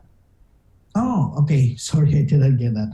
Yeah, so we're still looking at that possibility. So it's under study. So. And can you explain a little bit more as to why? What is it? Sorry. As to why you're studying and evaluating the possibility of switching to year-round? Oh, because of course there are many factors we have to. Personally, I still have to hear from all our school administrators. We never talk about it yet, but it's there in the air. So I have to listen to them of what they will say, and then from there I can move to whatever is possible to be done. Okay. I wanted to ask, because I got a nephew that goes over at St. Anthony. Have they found a new principal? I heard there was that Principal Robert resigned. Yeah. So of course you must have heard that Mr. Crisostomo resigned, and it is for personal reasons. There was never like a force or anyone. It was really his personal reasons that he resigned from it. I am myself surprised of his resignation. But of course, first of all, before I make a comment on that, if there is a new principal or what, I would like to thank Mr. Crisostomo, who brought a good leadership in the School of St. Anthony. I know that a few parents actually reached out to me asking me about the nature of the resignation, but no, it's really a personal reason for Mr. Crisostomo that he resigned from the office. And of course, we thank him for the services that. So as of now, of course, you all know that among all the Catholic schools in the Archdiocese, St. Anthony is considered to be a parochial school. When we say parochial school, that means that the pastor of the parish still has gives the direction to the whole school. So as of now, when it comes to leadership of St. Anthony School, of course, Pali Mike Crisostomo is on top of it. And of course, Jesus Wico is considered to be the one in charge next to Pali Mike. And of course, Maricon Regis. Yeah, so those three are the key persons at St. Anthony as of the moment. I know that their board will have to sit down again and then make recommendations and appoint for the real, official principal for St. Anthony's. Were you able to speak with the former principal Robert regarding his resignation? No, not yet, not yet. But I'm really planning to talk to him, just to thank him personally for all the services that he rendered to St. Anthony's School. Thank you, Father. All right. Was there anything else that you wanted to share? Well, I would like to share that with the Thanksgiving fast approaching. Okay, so I would like that Thanksgiving, November, and Christmas season is really the month of December are months that our schools, and not only schools, parishes are very busy. These are the important months of the year that are really dedicated to showing our gratitude to God. Of course, we show our gratitude to God throughout the whole year, but in a special way during the months of November and December, when we celebrate Thanksgiving and of course Christmas. That this is the time that we really show our gratitude to God by helping our needy brothers and sisters. So I would like to thank our schools that I know that they are already preparing for whatever charitable works that they can do for this month of November for the Thanksgiving. Like, for example, the collection of toys for children. We have the usual annual food drives. We have of course, the ministry for the homeless. We have soup kitchen and all of those things. So thank you very much to our school administrators, or especially to our students and parents who, in the midst of they themselves are experiencing this difficulty because of this situation we have right now, the pandemic, they still have the heart to share whatever blessing they have received from God. And I encourage them. I know that it is trying time for everyone, but I think it is also the time that we can really show our help to our brothers and sisters, because if we are having this difficulty, can you imagine even the less fortunate brothers and sisters we have? So I encourage our school communities to please be more generous this time, and I thank you. Of course, we would like to tell you that we have pantries also in respective parishes to help our needy brothers and sisters. Like, for example, here in our parish, at the Immaculate Heart of Mary Parish. Oh, by the way, I remember, thank you very much for featuring our memorial for our departed loved ones, like November 2. I saw the pictures and everything that I think Joe Sir took from our parish. We have more candles now. More people have offered the candles. Thank you very much. It's a simple way of remembering our departed loved ones, especially by praying for them. But as I have mentioned, we have also pantries for our homeless brothers and sisters, those who are in need. And in our parish, for example, it is open every Wednesday from 9 in the morning to 11 in the morning, where we give food items to our needy brothers and sisters. So yeah, another thing that I would like to take this opportunity of is to congratulate and thank our Mercy Sisters. I'm sure that you are aware that they are celebrating their 75th anniversary of existence on the island of Guam.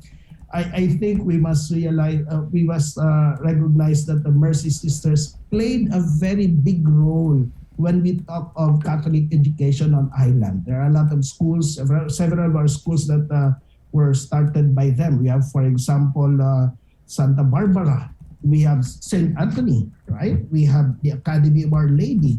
We have the Infant of Prague Nursery. We have Mercy Heights. And of course, the former, I have not seen this, it's just a story I heard, of course, the former Cathedral Grade School. So I would like to express my congratulations and gratitude to our Mercy Sisters for all the ministry that they do in Catholic education here at the island of Guam. Yeah, so far those, and thank you very much for this opportunity to be updating our people regarding what's happening in Catholic education. We'll definitely inform you once we have updates on, like, for example, those mandates on vaccination and everything. Okay, thank you. Father Val, I wanted to ask if you could lead us in a prayer, and I wanted to ask specifically for victims of crime, right? Those who are struggling with drugs and drug addiction, those people who are living with people who are suffering from drugs, drug addiction, all that stuff. I'm sure you get where I'm coming from. And I'm kind of not sorry that I always ask you to say a prayer when you come on, but it's not often we get a priest here on the link, so I got to take advantage. Yeah, but it's our role. I mean, I consider this to be a primary role. I always tell my brother priests every time we gather, sometimes when people ask us to pray, and sometimes you have the tendency to say, okay, it's your turn. I always pray. I think it's really our, right? I mean, it's a primary role. So it's really an honor and a privilege to be leading in prayer. So shall we pray for them? Please. Yes. Okay. In the name of the Father, and of the Son, and of the Holy Spirit, amen. Loving Father, Almighty God, we praise and worship you and thank you for all the blessings you have given us. We always express our gratitude to you for the gift of life you have given to each one of us. It is the very first gift we have received from you. We know, Lord, that you have given us this life, and through this we firmly believe that you will give us all the strength and the health that we need in order to live this life always according to your will. Loving Father, we lift up to you our brothers and sisters who are going through difficult moments in their life, perhaps emotional, psychological, those who are going through difficult moments because of the addictions they have in life in whatever way it is. Loving Father, our Lord Jesus Christ, we ask you to touch them with your healing hands, give them the nourishment that they need, and of course, bring them back into the health that they deserve to live according to your will. We lift up to you all of those brothers and sisters of ours that may be of help to them, that they may have the heart to respond to their needs and help them become well in their emotional and psychological well-being, and most especially for their spiritual well-being. We ask you to keep us safe as we continue to experience this pandemic. We lift up to you all our frontliners, that they may continue to have the strength and the heart to serve our brothers and sisters. We pray for our government leaders and also our church leaders, that they may always make right decisions in order to help us go through this pandemic. We ask this through Christ our Lord. Amen. Amen. In the name of the Father, and of the Son, and of the Holy Spirit. Amen. Viva Santa Maria Carmelita! Viva! Right on. Thank you, Father Thank you Val. very much, Thank everyone. you. God bless you. Right on. It's 7:59. Wow, he's good. He's really good. Good stuff. Thanks, Joe, sir. 7:59 on the Breeze side. We're KUAM FM, Hawaiian, Guam. We're going to take just a quick break, and we're coming back on KUAM TV next, right here on the link. Good morning. Happiness is Uno Mixed. We're mixing it up on the last Thursday of every month with a look at lifestyle, entertainment, food, and so much more on the stations, networks, and digital platforms of KUAM Communications. Uno Mixed is presented to you by Docomo Pacific, Better Together, and Pepsi. That's what I like.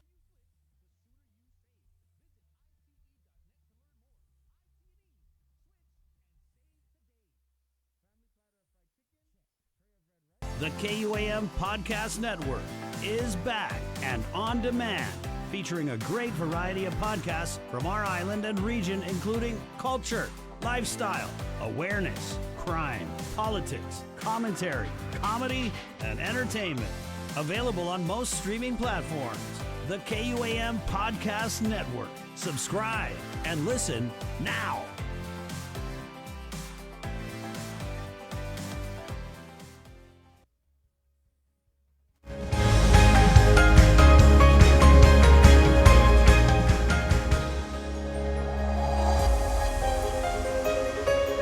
Good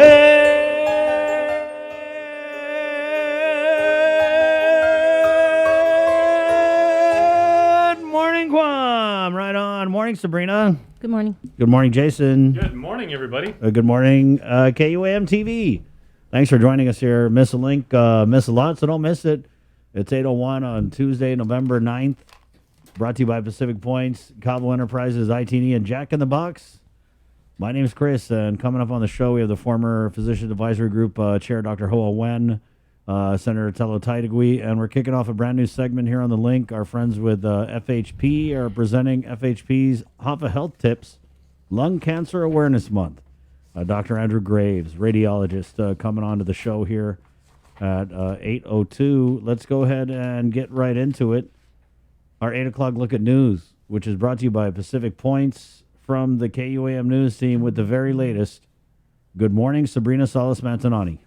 Half a day, everybody. We'll have more on the pediatric vaccines for 5 to 11-year-olds that are being offered starting today in a moment. But first, the island has recorded 2 more COVID-related fatalities. According to the Joint Information Center, this brings the total to 249 since March last year.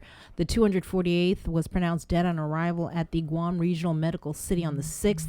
The patient was a female. Her age is unknown. Her vaccination status is unknown.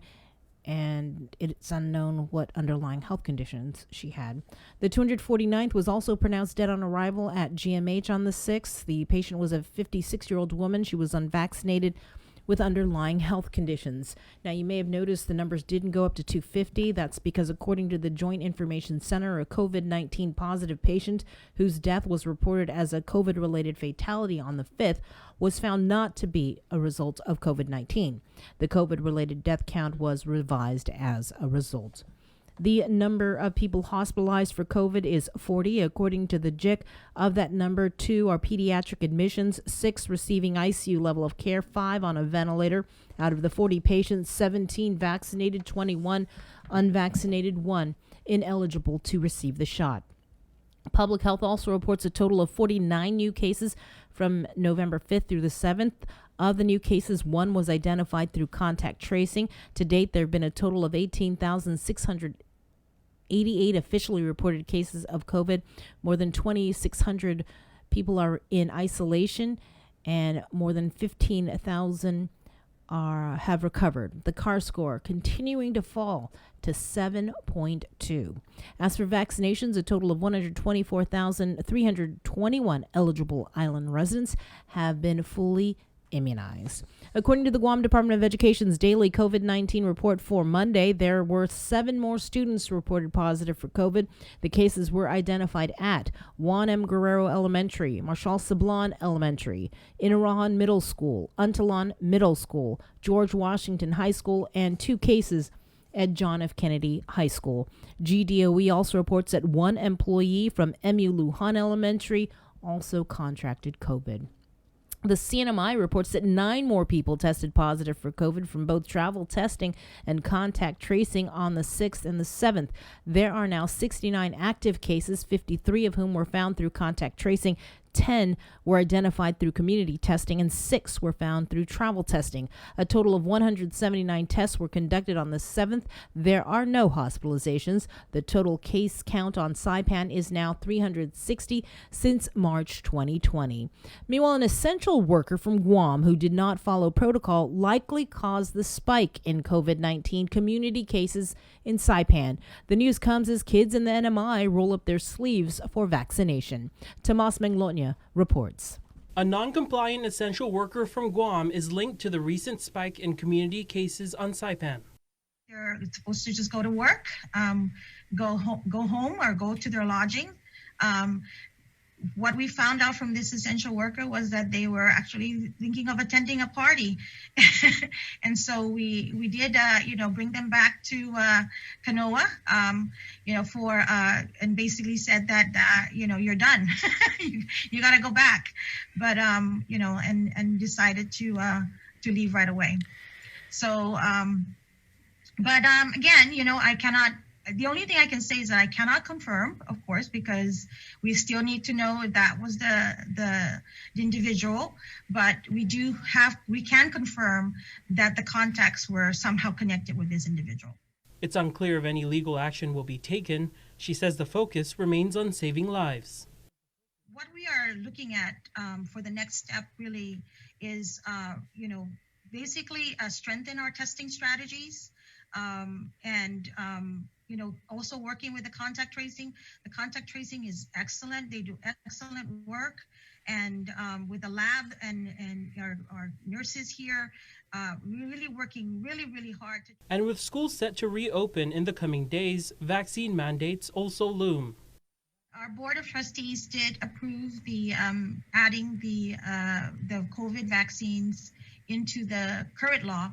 The current law does require that students, if they're going to be attending school, they have to have a health certificate, and that requires that they get the vaccines that are, from measles, mumps, rubella, everything. We just added the COVID-19 vaccines into that. She says the vast majority of comments they've received so far are in favor of the requirement, but has this message to those who are still hesitant. These are safe. The vaccines are safe. They were not rushed. They were all tested, and there's data. Obviously, even FDA has given a unanimous approval. Let me just go back to that. FDA unanimously approved for the panel, approved the vaccine for children. So did the ACIP committee, the Advisory Council for Immunization Practices. They also unanimously approved these vaccines. So I have no reason to doubt that. This is a Chamorro traditional way of protecting your loved ones. So yeah, it is your choice. But you have to understand that, it's also some people don't have a choice, and it's unfair to them, and I feel like we need to be able to protect others. So far, over 100 children received the first dose of the Pfizer vaccine on Saipan. The vaccine for kids was made available to families on Rhoda and Tinian on Monday. Tomas Manglotnya for KUAM News. Also from the CNMI Governor Ralph Torres sent a letter to Representative Selena Balta, who chairs the House committee probing into his administration's expenditures. He wrote, quote, "For more than 2 years, members of your party have engaged in the time-consuming, costly, and blatantly politically motivated effort to misinform the public of my record." In his 2-page letter, he proposes the JGO committee provide him with a list of questions in writing by November 15th, which he says will respond to explaining the legality and the causes for my actions and decisions. He added, no governor has experienced this level of harassment and slander in the history of the CNMI. According to his post on Facebook, Governor Torres wrote that before this message gets spun by an illegitimate media source in her party, I want to say that for 2 years I've endured a constant barrage of hatred, lies, and assaults on my character, the character of my family and my children, and the character of those public servants I am proud to work alongside. Many have asked why I haven't defended myself against these lies. In truth, it was because I want to believe all of us as a public servant ultimately want the same thing, to build a better Commonwealth. And with news back here on Guam, here is Isaiah This again. news update is brought to you by Pacific Points. Do more, get more.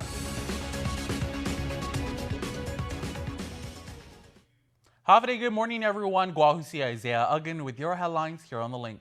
27-year-old Akmal Kozier was arrested in connection to a stabbing incident that led to the death of Dr. Moran Rabadi on Sunday afternoon at the Point Siana Apartments in Tumani, where Kozier lived. KUAM's Hannah Devonzo has this report.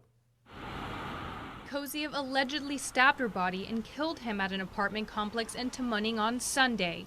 According to JJ and Francesca Ambrose, owners and trainers at Steel Athletics claim they knew Koziev well and describe him to be like family. The man that we knew was so loving, so caring, loved kids, loved our kids. I mean, he helped my daughter numerous times. He would follow her around the gym and let her do pretty much whatever she wanted. Yeah, he genuinely cared so much about the people in this gym and their well-being.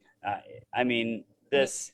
And he loved his family. Yeah, he loved his family. I mean, he kissed his mother's feet. I mean... Literally. Just, he was such a great person up until he wasn't. Koziev was a trainer at Steel Athletics for years and was let go months ago for threatening customers. The couple noticed that he was dangerous and tried warning people, including the police. It felt as if nobody took them seriously.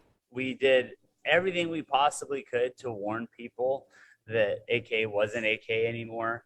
He was not the guy that everyone knew from around the gym anymore. It's very hard. I mean, I know, because when you're friends with two people and those two people are on the outs, you don't want to take sides. You just kind of want to ride in the middle. But in this case, AK seriously needed help. And I think that was the problem, that people were trying to not take sides. And he seriously needed help this whole time. The couple slowly distanced themselves from Koziev, but the victim, Dr. Rabadi, who was a member at Steel Athletics for the last 4 years, allegedly remained close to Koziev. Miran was like the guy, like the one guy that was supporting him. You know, he was such a great person. You know, he was a doctor, and he was always in the gym working out and taking care of his health and fitness. He was one of those doctors that leads from the front. So to hear about him being the victim, it's such a shocker. You know, it makes no sense. Zero sense, because he was the one who was supporting AK. You know, even after he left the gym. Ambrose alleged that he was threatened by Koziev through a video just days before. He was arrested for aggravated murder, aggravated assault, use of a deadly weapon in the commission of a felony, strangulation, felonious restraint, assault, and family violence. He was booked and confined. Reporting for Guam's News Network, I'm Hannah Devonzo. Late Monday afternoon, the Guam Police Department issued a press release that, based on their investigation, the victim, 44-year-old Dr. Moran Rabadi, went to visit Akmal Koziev at his residence at the Point Siana Apartments. The two went into Koziev's room and an argument ensued. Dr. Rabadi tried to leave, but according to the release, Koziev allegedly stopped him and began to choke and stab the doctor with a foreign object. The suspect's family then reportedly tried to stop him, but they were assaulted as well. When the family ran out of the apartment, the suspect allegedly again attacked the victim. Koziev, as we reported, was arrested for aggravated murder. It started in Saipan this past Saturday, and here on Guam, children 5 to 11 years of age will be able to get vaccinated started today. KUM's Daniel Perez has this report. According to Public Health spokesperson Janela Carrera, all 7,500 doses of the Pfizer Pediatric vaccine are now on island. Our plan now, which we are mobilizing our team, is to begin offering pediatric COVID-19 doses vaccinations starting tomorrow. We are planning to open up our Northern Region Community Health Center, as well as our Southern Region Community Health Center, from 9 a.m. to 3 p.m. so that we can offer COVID-19 vaccinations to children ages 5 to 11. We will be sending out a link, an Eventbrite link, so that parents and guardians can schedule their appointments online and reserve that spot. But we will, of course, welcome walk-ins as well on a limited basis. In order for children to get the vaccine, all minors must be accompanied by a parent or legal guardian and provide government-issued identification to validate age. The minor's birth certificate is also acceptable. Parent or legal guardian must have a government-issued ID, and guardians must also present legal guardianship or power of attorney documentation. Meanwhile, according to the CDC, children ages 5 through 11 years receive an age-appropriate dose that is 1/3 of the adult dose of Pfizer vaccine. Smaller needles designed specifically for children are also used for this specific age group.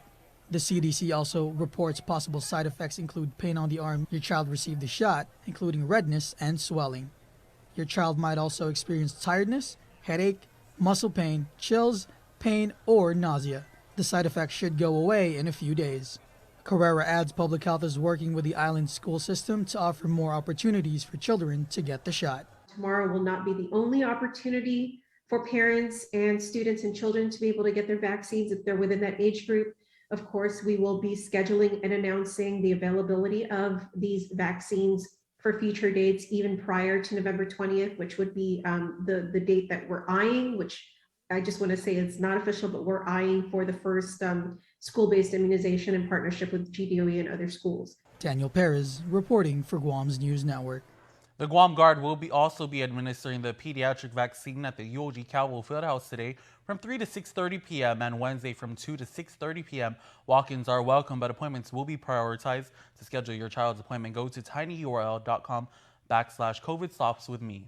Governor Lujan Guerrero and members of her fiscal team leave Wednesday for New York City, where they'll be meeting with ratings agencies. Communications Director Crystal Palcu San Augustine said in a statement that the governor, quote, would only borrow to build or to make debt cheaper. She adhered to this philosophy while concurrently holding the line on expenses while pushing out federal stimulus monies, end quote. The release states that the governor will be working to provide ratings agencies with a total picture of the overall fiscal health of the island and pave the way for an upward movement in ratings, which can result in favorable pricing and low interest rates. You could be getting your land back, as the Department of Defense is currently in the process of transferring hundreds of acres back to the government of Guam. Here's more. The Department of Defense says hundreds of acres of excess federal lands are currently in the process of being given back to the government of Guam, but whether or not GovGuam will return these lands to the original landowners remains to be seen. Navy Secretary Kenneth Braithwaite, in a letter to Governor Lujan Guerrero, responding to her inquiry about potential excess lands being returned to GovGuam, providing an updated list of 231 acres in the process of being returned to GovGuam, 95 acres of land subject to, quote, potential transfer, also listed 6,225 acres of submerged lands. The transfers in process of 231 acres give return dates from the year 2022 to 2026. The biggest parcels currently in the process of being returned to GovGuam right now, Parcel 7 of the former CB base Camp Covington, totaling 60 acres, 15.5 acres at the PD Power Plant and Substation, 13.3 acres at Tangisan Beach Park, 6 acres at Agatna Diesel Power Plant, 5.5 acres at USO Beach Park, and 5 acres at Marble Cave. Of lands subject to potential transfer, Secretary Braithwaite listed, the biggest parcel is 102 acres, making up portions of the Eagles Field area, which the governor intends to use for the billion-dollar healthcare complex. Other parcels include 23 acres at Tumon Tank Farm, 5 acres west of Route 3, and 2 acres next to the Nimitz Reservoir, among others. Also listed as potential to transfer, 6,225 acres of submerged lands from Jigo, Asin, and Tangisan. Guam Law 21 GCA Chapter 80 says properties returned to GovGuam from the federal government are to be returned to original landowners. However, in the event returned lands are kept by GovGuam for, quote, continued public benefit, original landowners or their heirs are to be compensated via the land bank, according to Guam Ancestral Lands Director John Birch. For Guam's News Network, Chris Barnett reports. In the Navy Secretary's list, DOD also gave justification on why it wasn't returning 1,818 acres of land to GovGuam, with the reasons mostly dealing with mission, essentially, and security. That's it for now. We'll see you tonight for KUAM News Primetime. This news update is brought to you by Pacific Points. Do more, get more.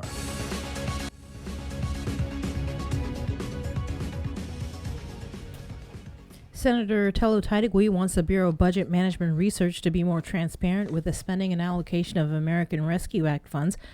As required in the budget law, BBMR last week submitted to senators an allocation and expenditure report of ARPA monies as of October 31st. Senator Taitigui reminded BBMR that the law requires that the total ARPA fund allocation should include an accounting of all ARPA money that has yet to be discretionarily earmarked to a program or activity.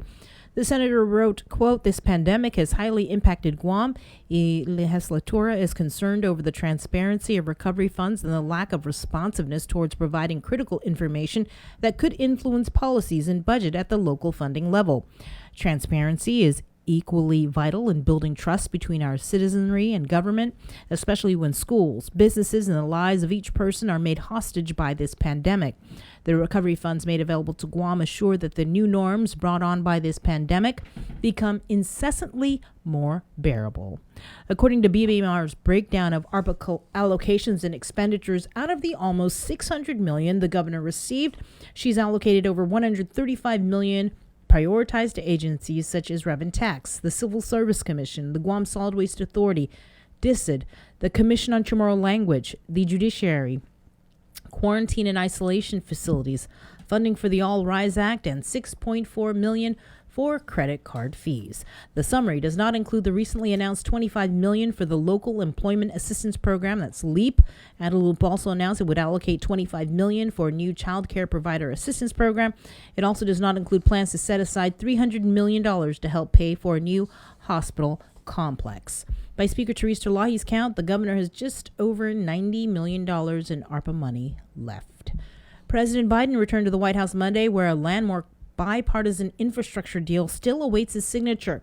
When they return from recess, Democrats will turn to the second, more ambitious part of the president's agenda, a $2 trillion social spending plan that faces steep opposition from Republicans and reluctance from centrists in their own party. Natalie Brand has more. Mr. President, do you feel some momentum now? President Biden is back at the White House Monday with a boost from Friday's 11th hour passage of the bipartisan infrastructure bill. The motion is adopted. The bill provides $110 billion to repair aging highways, roads, and bridges, $105 billion to modernize rail and public transit, $65 billion each to strengthen the electrical grid and expand broadband access, and $55 billion to upgrade water pipes. The vast majority of the thousands of jobs that will be created don't require a college degree. There'll be jobs in every part of the country. The administration says it expects to have shovels in the ground in the next few months. We have administration expertise to get it done, so I'm very confident we can get it done. The greater challenge is the president's bigger legislative goal, a nearly $2 trillion social spending plan known as the Build Back Better bill. The current version includes money for climate change, universal pre-K, and prescription drug reform. House Democratic leaders are hoping for a vote next week if they can get the cost estimate requested by moderates. The bill faces an even tougher climb in the 50-50 Senate. We're going to do everything we can to stop it dead in its tracks. With no GOP support, that means all 50 Democratic senators would have to get on board. I think this will be the biggest pro-child bill that will have been done in the history of this country, even if some pieces of it are still being negotiated. Democrats want to try to pass the bill by Thanksgiving. Natalie Brandt, CBS News, the White House. Congressman Michael St. met with Guam Homeland Security Assistant Special Agent in Charge John Duenas, during which he was apprised of drug enforcement efforts on island and opportunities to strengthen agency capabilities.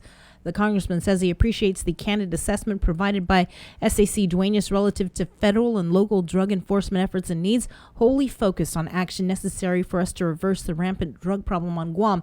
He adds he looks forward to bringing greater federal agency support for efforts here at home and identifying more resources for our local agencies to fight the good fight for the people of Guam.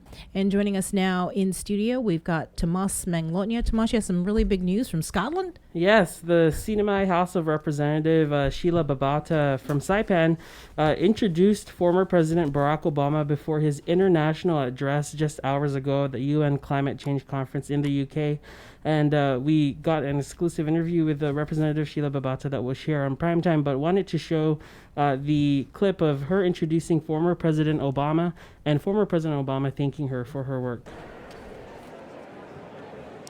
Distinguished delegates, ladies and gentlemen, honored guests, to introduce the 44th President of the United States of America, please welcome Sheila Babauta, representative of the Northern Mariana Islands and an Obama Foundation Asia Pacific leader. Sheila.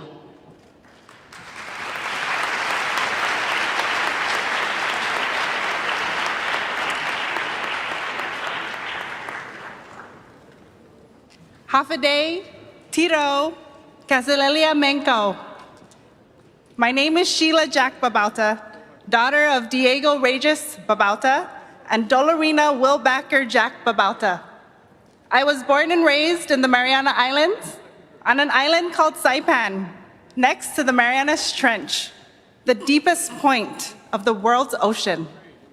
Several years ago, I asked President Obama a question about the military presence in the Pacific Islands. He answered with, raise awareness, gather allies, and unify voices. I took those powerful words with me and kept them close. They've guided me here. I am at COP26 to raise global awareness and consciousness around ways to protect and heal Mother Earth. I am here to gather allies from and for Indigenous communities around the world.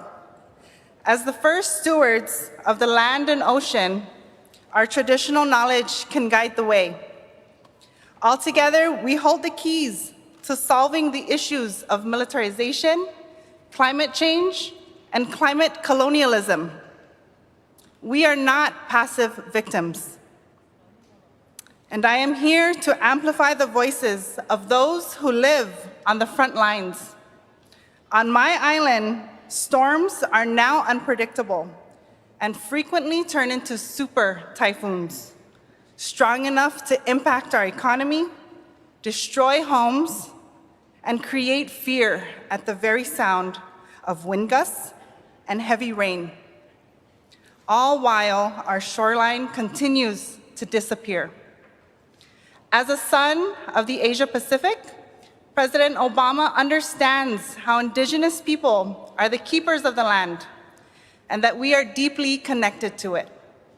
He recognizes impacted communities must have a seat at the table as we ensure accountability and action for all parties who create large emissions.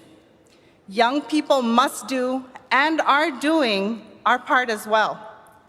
As the youngest elected official in my House of Representatives, I feel this drive to action every day, and I am not the only one.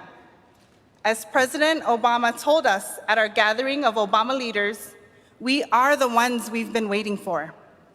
We have the wisdom of our elders, the enthusiasm of our youth, who have taken their place as leaders in this movement.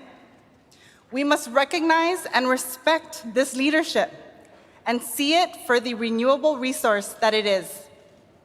We know it's up to us, and so does he. Please join me in welcoming President Barack Obama.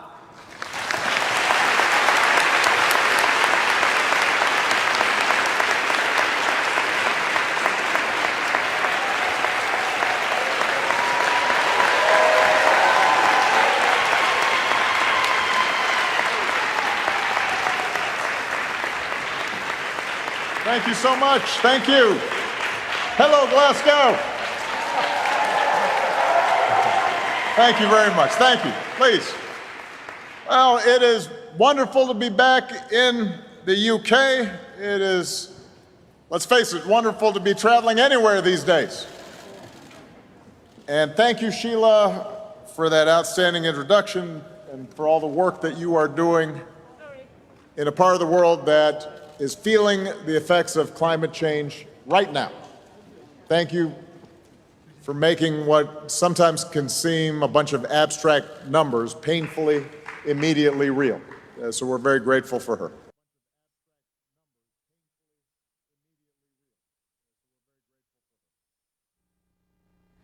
Again, that was CNMI Representative Sheila Babalta introducing former President Barack Obama before taking the stage and delivering his address at the UN Climate Change Conference happening in the UK that happened earlier today. Now, Tomas actually did an interview with Sheila following that introduction, and you can actually watch it in its entirety on our Facebook page. And back to news here at home. Additional burials have been found at Marine Corps Base Camp Bloss. They were recently reported to the State Historic Preservation Office by the Navy. The new burials account for an estimated 15 individuals found in the area. There have been a total of 9 burials found in some 26 separate areas on base grounds where human remains, including bone fragments, have been discovered. According to the SHPO Patrick Lujan, this most recent discovery is located within and directly adjacent to an area already marked off to protect previously uncovered remains, and confirms that it was an important place of ancient burial. Work is underway to build a monument at the 1,100 square meter site, which has been designated as an area for preservation in place, where remains will not be disinterred.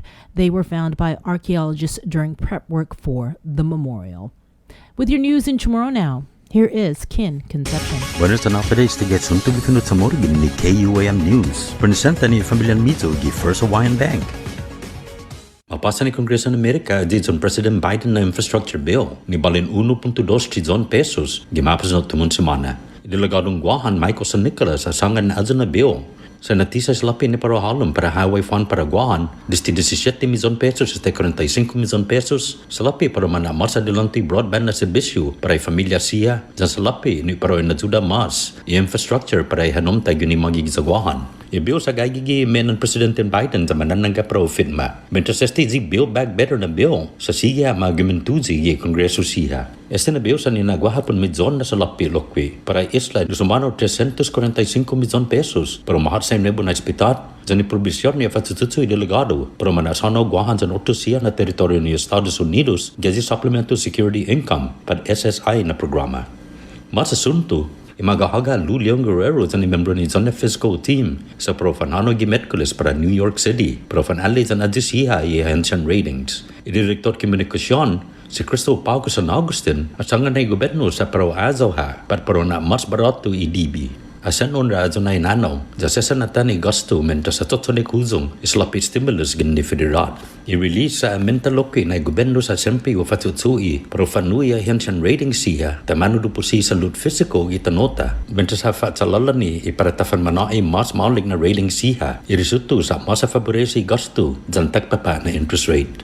YouTube na sunto gifinut sa moro para pago na matis gini KUAM News. Manananggay finato ni Saddam kuno na batkon Navy. Jampud mit siya na Marino ginigi islata para port call.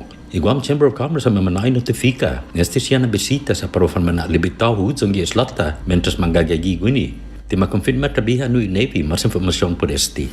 Un spokesman para John Region Marianas asangan na pod operational security. Di sina manaig wi informasyon pod port call sa sige 24 oras tantis jufan halom. Gisipara na artikulo asangan na Pacific Command sa sempi huma-issue news release po tropa siya ginin Taiwan ni parfan matutuhon mga training mga ginigizagwahan.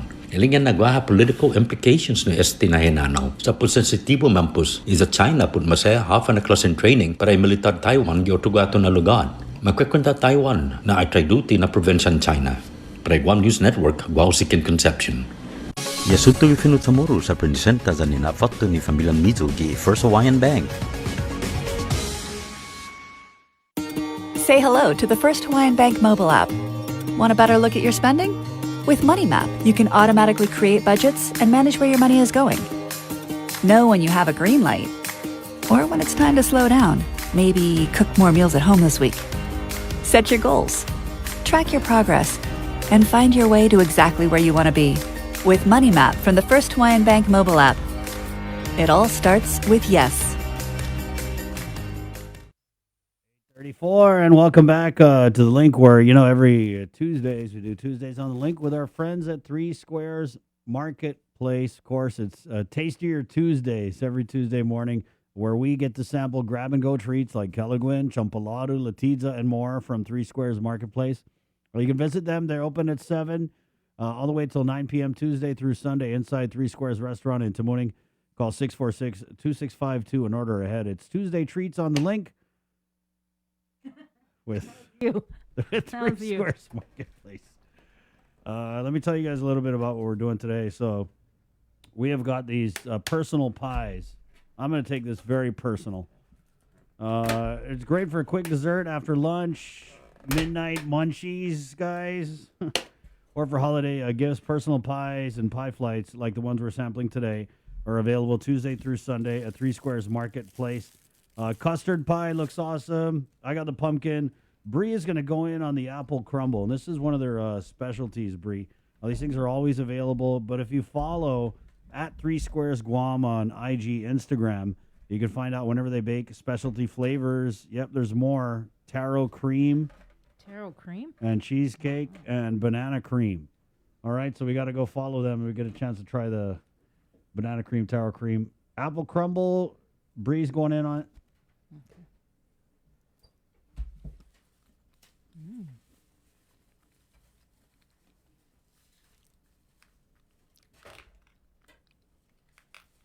It's good. It's not too sweet, and I like the it's like a granola right on top. It's apple crumble. Mm-hmm. I love pumpkin pie. I mean, look at me. I love all kinds of pie.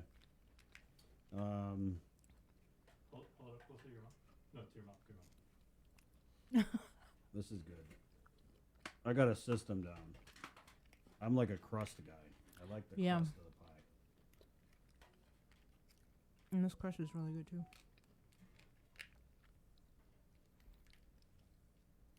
Yeah, this is like it's got raisins on the top and I think it's like a granola.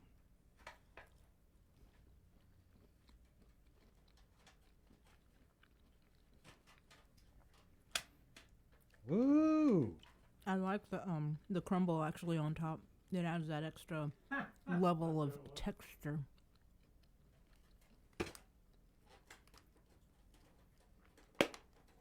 I'm on a diet. The doctor is watching. Sorry, Doc. He's watching really closely, Chris. Yeah, my doctor's in the Zoom room like, I thought we had an agreement. Doc, it's for my job, Doc. I have to do this for my job. But I like it because you really good. Just get this on your way to work. I like the idea where you could give it away as gifts, especially like during the holiday season. Right. That's right. That's a great idea. Thanksgiving's coming up. I'm pretty sure you guys are going to have your totally safe company lunches. Go by Three Squares Marketplace.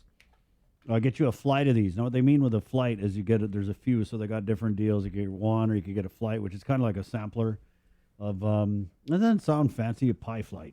Yeah, it does. I thought it was like, are you going on a trip or what? Yeah. Well, they do it with beers, so sometimes you could order a flight of beers. Not Three Squares Marketplace, but that's where the term comes from.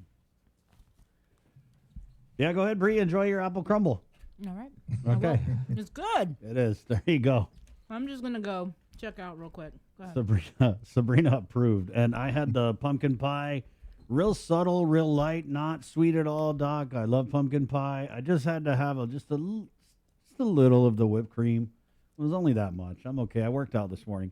We got our former PAG chair, Dr. Hoa Wen, of course, AMC Clinics in the KUAM News Zoom room. Doc, we'll just start with the kid vaccinations as it kind of happened so fast. I mean, we were told that the vaccinations or the vaccines weren't even going to be here and that the effort would start. What we had heard was like maybe next week, but.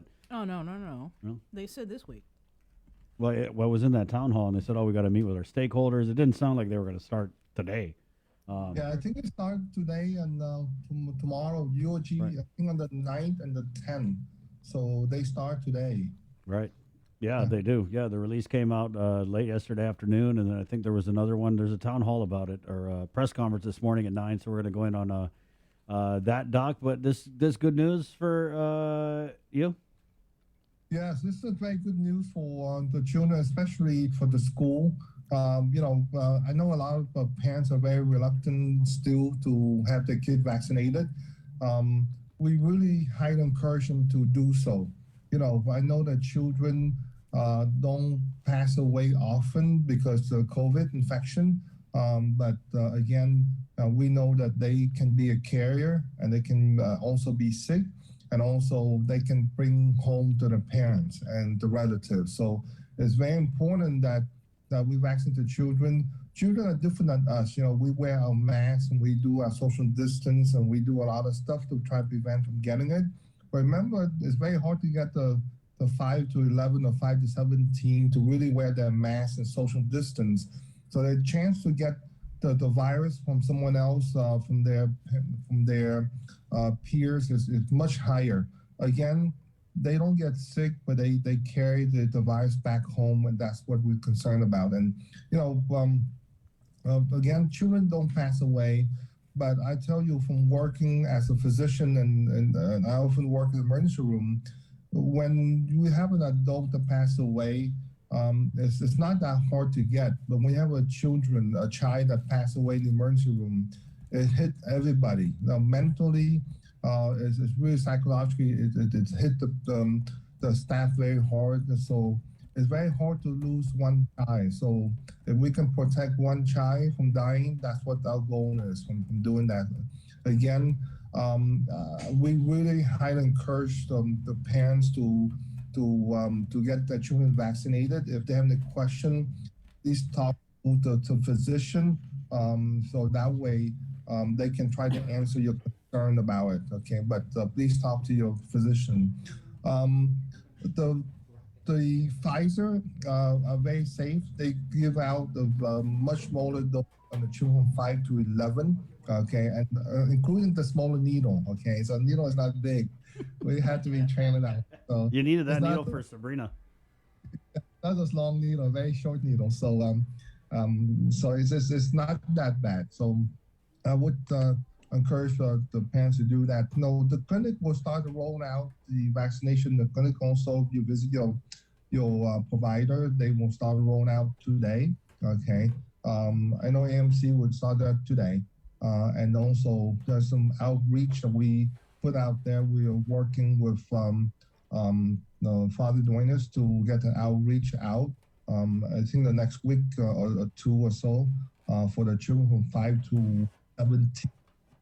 Okay, so we will do that along with the Cat 5 and Giro on the next 2 weeks or so. But yeah, they should come out. The guard I think they do from 3 p.m. to 6 p.m. Today and tomorrow. It's come out, get the children doing that. And again, if you have any question, please talk to your physician. Okay, but I would, before the holiday come, the Thanksgiving, Christmas, New Year, that's one way to protect your family. Okay. Doc, you mentioned that you wanted parents to kind of talk with their doctors or healthcare providers about any concerns they might have with giving their kid the vaccine. What are some of the concerns that you hear, and what do you say to these parents who might have questions about it? Yeah, the concern that most parents, is the vaccine safe for the child from 5 to 11, right? It's easier to give a shot to adult, but to give your kids, as a parent, you always be more protective, and we fully understand that. What the parents ask is that safe for the child? Does that do anything to make the child get sick in the future? Does it change anything on the child? No. So that's probably the most common three question that parents ask. And again, they always say that they heard that the children they don't get that sick, and why do they have to get the shot? And that's the main thing that we want to pass along. Like I say, yes, they do not get that sick like adult does, but again, they can be a carrier. And I said, and very, very few children that pass away from the COVID infection that documented. So, like I say, losing a child is different. So we try not to do that. What about parents who have a concern about the myocarditis? Yeah, myocarditis is very rare side effect that they have with the vaccine. Any vaccine, including your tetanus, your MMR, your varicella, every vaccine will have certain side effect that can be severe. But again, that's a very, very, very few and far and few, right? So, but the benefit of having the vaccine outweigh the small risks that the vaccine have. Okay, so again, when the FDA approved the vaccine, they make it very clearly, right?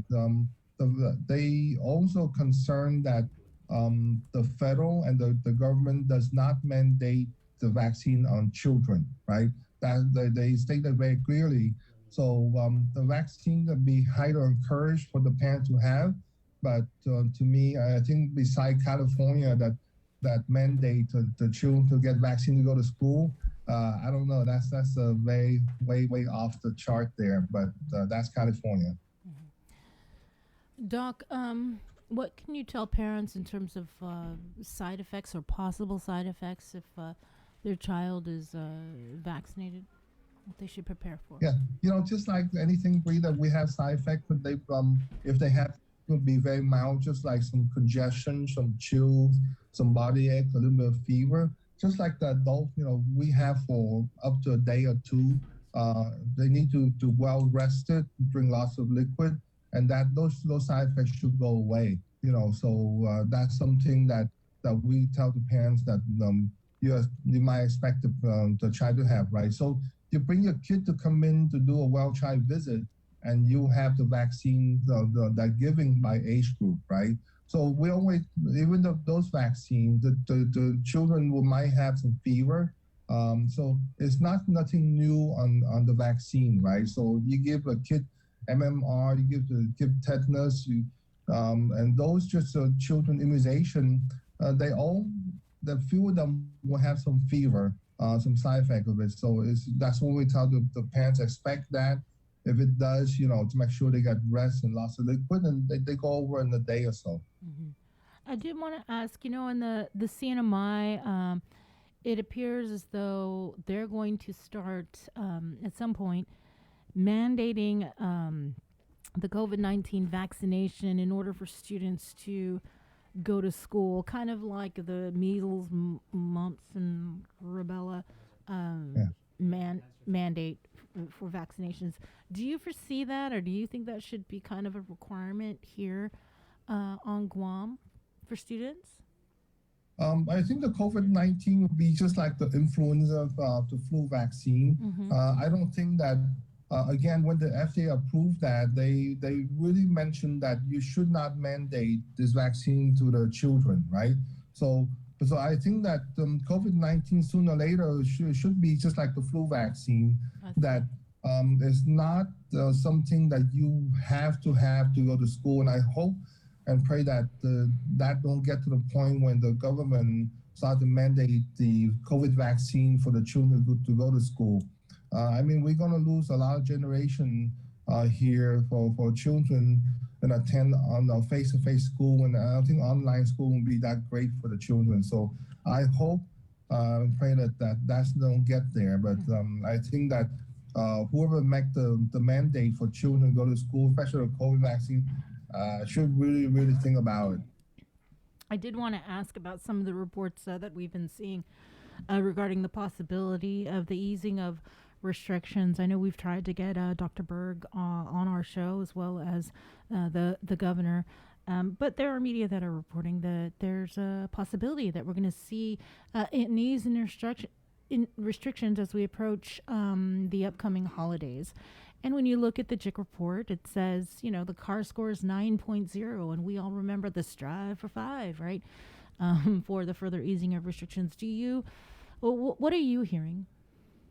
With the ease restriction, a lot of restriction already, going away already, right? Yeah. Just the only thing we have, the restaurant, everything 100%. So the only ease restriction that I can see is that the number of gathering.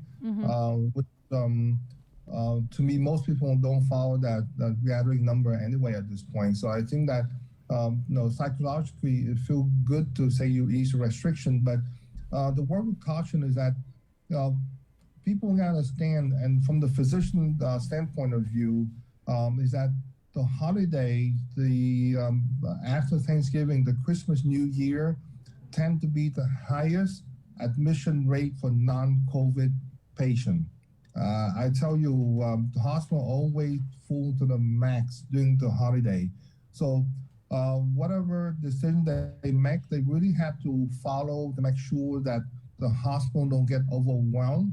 I think the most important input is from probably the two hospitals, GMH and GRMC, because those are the two places where they get really overwhelmed during the holiday. Even before COVID-19 occurred, they tend to be the highest admission rate during those times. So I think that with the COVID, you have to be very careful on making the decision going to the holiday. I know people wanted to get together and celebrate, but the two decisions should be really key in the ability for the two hospitals to handle the non-COVID related admission. So just in general now, I mean, we do get the tick reports, and I know you see them, and like I mentioned, the CAR score is at 9.0, and I want to say how many positives? There didn't seem like there was, we're not in triple digit positives, right? So how do you think we're doing now? Yeah, I think the Delta will burn out sooner or later. It's for us, it's it kind of burn out much longer than the state. But eventually we should see the burnout of the Delta, hopefully without luck that during the holiday that it didn't have anything else coming, so we see the number coming down and we're very happy that it's coming down. I think it's about 2 months late of the burnout of the Delta, so hopefully it doesn't surge back up again. Right. But again, the main things is the hospital. We're still in the 40 right now. I think that in the past, our limitation in the hospital is 10. So we're about 30 over the number 10. So we're still way up there. All right, Doc. Okay. Thank you so much. Again, we will need to protect our children, to protect the family.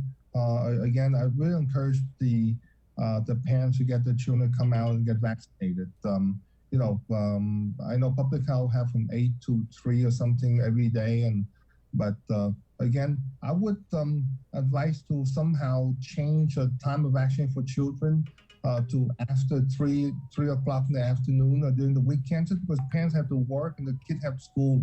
It's very hard for the parents to bring their kid to get vaccinated during daytime, and that's not an efficient way to do it. So public health to change their way somehow to do the weekend and the evening hours, so that way the parents can bring their kids there. Doc, no one wants to work on the weekend or evening hours. We do. Ooh, good point. Touche. We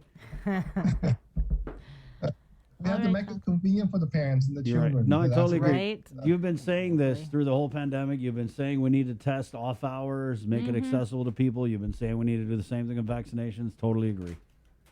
Yeah. Thank you, Doc. Okay, but you're welcome, guys. Be safe. You too. I know. Doc, real quickly. Yeah.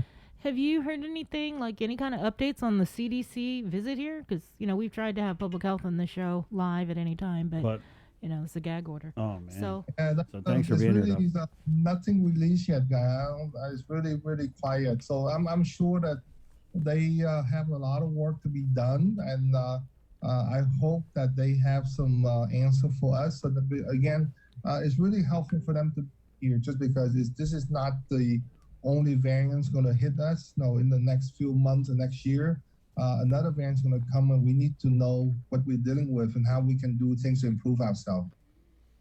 Thank you, Doc. You're welcome. Have a good day, guys. All right, take there care. you go. Let's Stay keep, healthy. Yeah, let's keep it in the KUAM News Zoom room. Remember, 9 o'clock, there's a public health press conference, right? Yeah, we found out about it, just before 11 o'clock last night. But Yeah. it is what it is. It is what it is. I mean, it is what it is.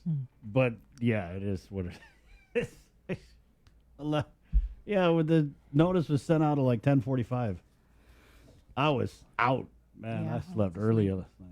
Okay. Well, so were a lot of people. But, it's normal that Lieutenant Governor came out with a video for the school kids. They posted that thing at like 10 o'clock at night. So it is what it is. Let's get Senator Talataitigui on in the KUAM link, the Zoom room. Good morning, Senator. Well, how are you? Well, much better, but I'm glad you made me laugh, Chris. I mean, 10 o'clock at night, it's like, it's such a shame. I mean, I'm doing good actually today. I had my booster shot on Friday and it kicked my butt. I was out for 3 days, just feeling sick. In fact, I was thinking about going to get tested on Saturday, thinking, oh my gosh, I think I got COVID before the booster shot got in or took effect. And it really hit me hard, this booster. And then to hear Dr.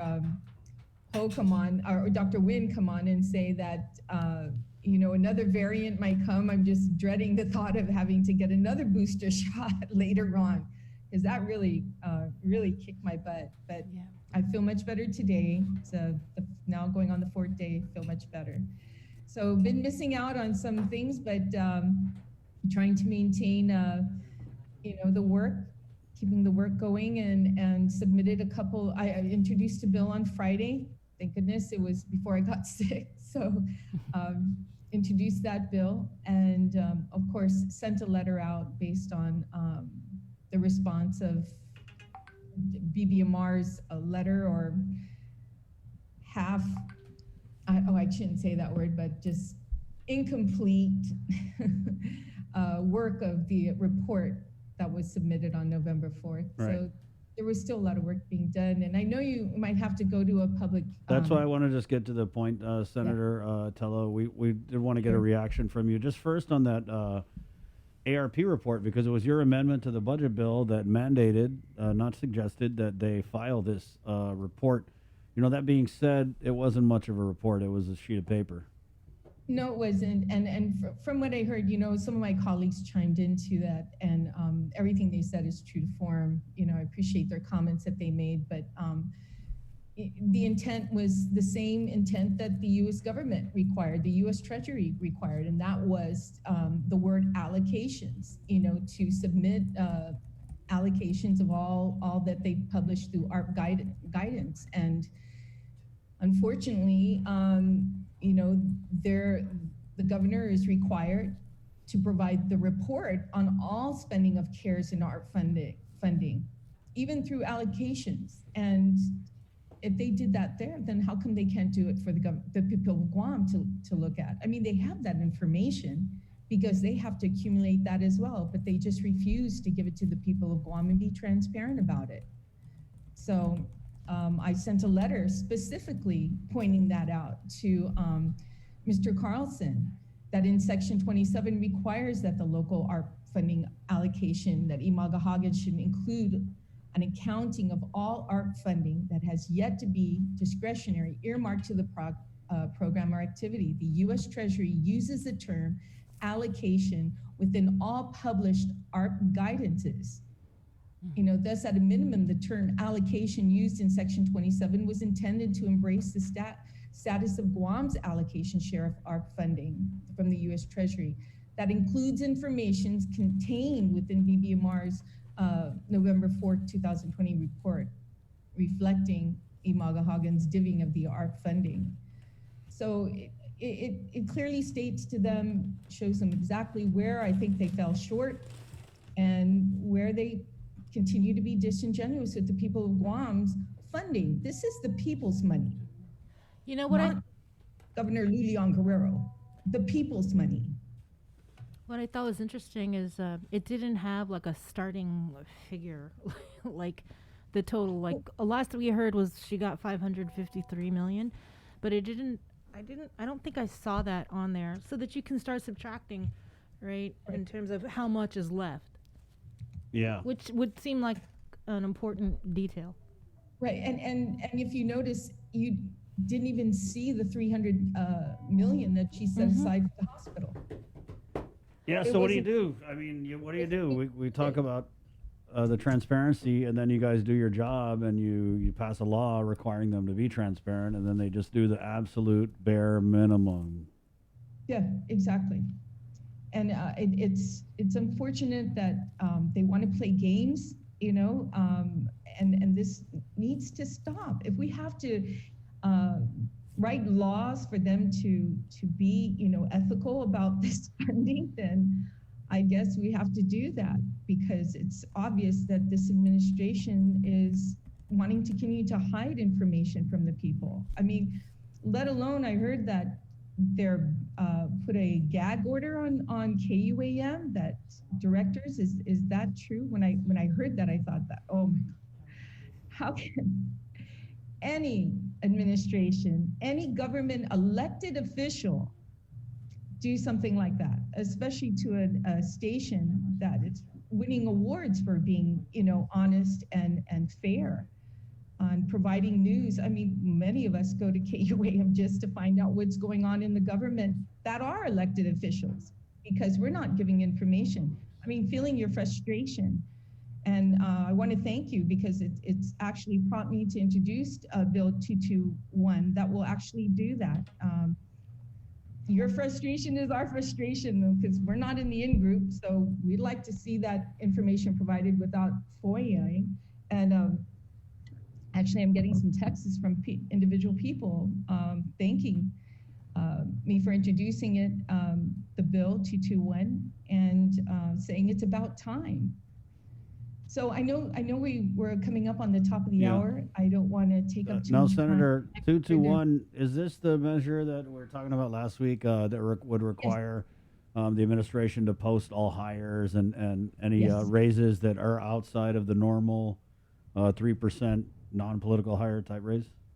Right, absolutely. And I'll be happy to come on the show again to explain that bill more thoroughly to you. Well, what prompted that bill was the story we did on the $11,000 6-step pay raise that was given to a Revenue tax, unclassified political hire. So maybe we just get your reaction on that inspiration for this measure. Well, we did a lot of research on it. You know, for me, there's always 3 sides to a story: his, hers, and the truth. So we make sure we do our due diligence and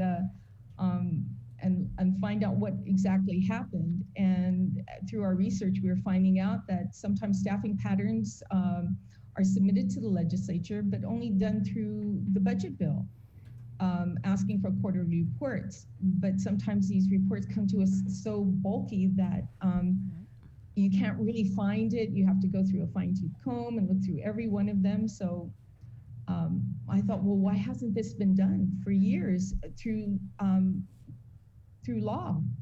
It doesn't always have to be in the budget bill. You know, what are we going to wait for? Somebody say, oh, I don't want this in the budget bill, and take it out. Let's codify it and require that transparency, you know, for everyone to review. I think we were notified of this pay raise by an employee at Revenue Tax, you know, doing some information there. And you know, unfortunately, we get these calls sometimes by things that are people seeing that, you know, what's going on at their department and agency is unfair, and somebody is getting a boost up and with no justification to it. So, of course, they want to be not anonymous, so we go ahead and continue on with our research and find that it's true to form. And I think that people need to have the opportunity to review this information for themselves and see what's going on. And maybe some of this will stop. Some of this unfairness, this abuse of taxpayers' money. Well, thank you for introducing that bill. I know that I actually have been requesting for staffing patterns for Adelup specifically for the first, second, third quarter of this you year. haven't Because got those yet? No, I haven't. Because when you go and you search for it, you'll only see for the fourth quarter of 2021. Right. And so This is in two form, by the way. You're going to get the regular staffing pattern quarterly that we get right now, and I said it's going to be codified in law. It's not going to just happen because it's in the budget bill. The second one will be a monthly report of any new hires, the amounts they're getting, if they were given a increase other than what's called an increment that's normally given, anything out of the unusual. If an individual has been transferred to a different department but paid out of that agency, that happens quite a bit too. So this report will come in monthly. So there's going to be information provided there on monthly. But I really want to thank you too, because it was through your push and your frustration, as I mentioned, that guided me to do this legislation. And I appreciate your research into this KUAM and the link for staying on top of this as well. It's unfortunately that we have to do something like this for an administration to be transparent. Very frustrating. Yeah. Yeah.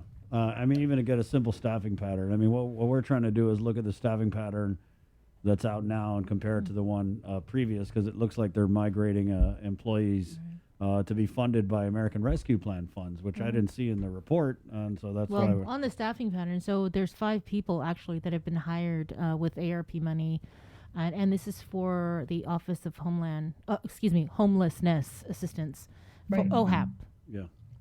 I'm going to probably get a lot of kickback because there are going to be people who don't like this transparency, and it's running into their game plan of whatever they're trying to do. But I greatly appreciate the public to come forward, and push for a public hearing on this bill so we can get it up and running and put it on the books. And that anybody who has an agency that's head of an agency complies to this requirement.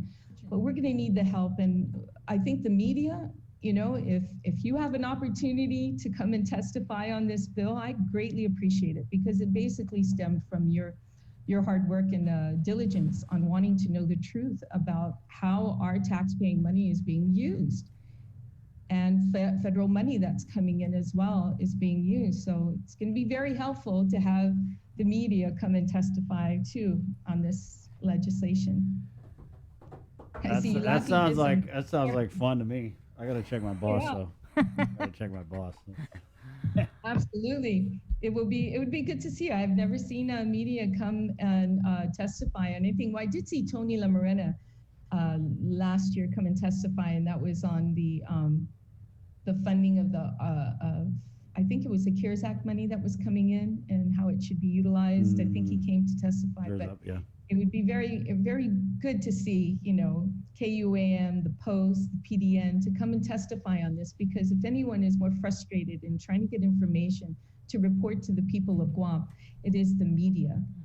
So this bill is in dedication to the media, and could you introduce a bill that when you WhatsApp, like a communications director or a public information officer or whatever, whenever you WhatsApp them, can you introduce a law that they have to respond? They can't leave you on red.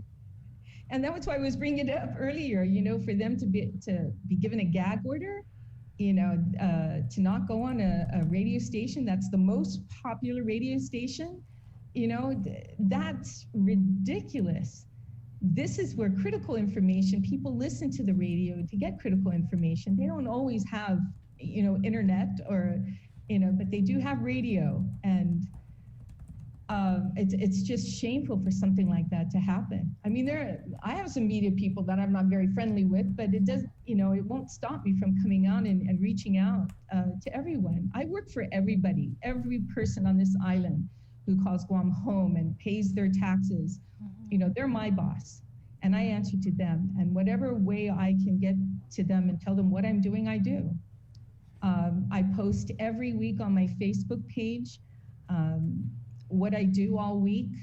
You can see it from day one since the 35th to see what work I'm doing on behalf of them. So I just so sad to hear that our administration, our governor, I mean, she's my governor too, but for her to put a gag order, if that's the truth, it's shameful. I'm waiting for the next public hearing to come up to ask that individual director, have you been told not to go on the link or be interviewed? I will ask that question.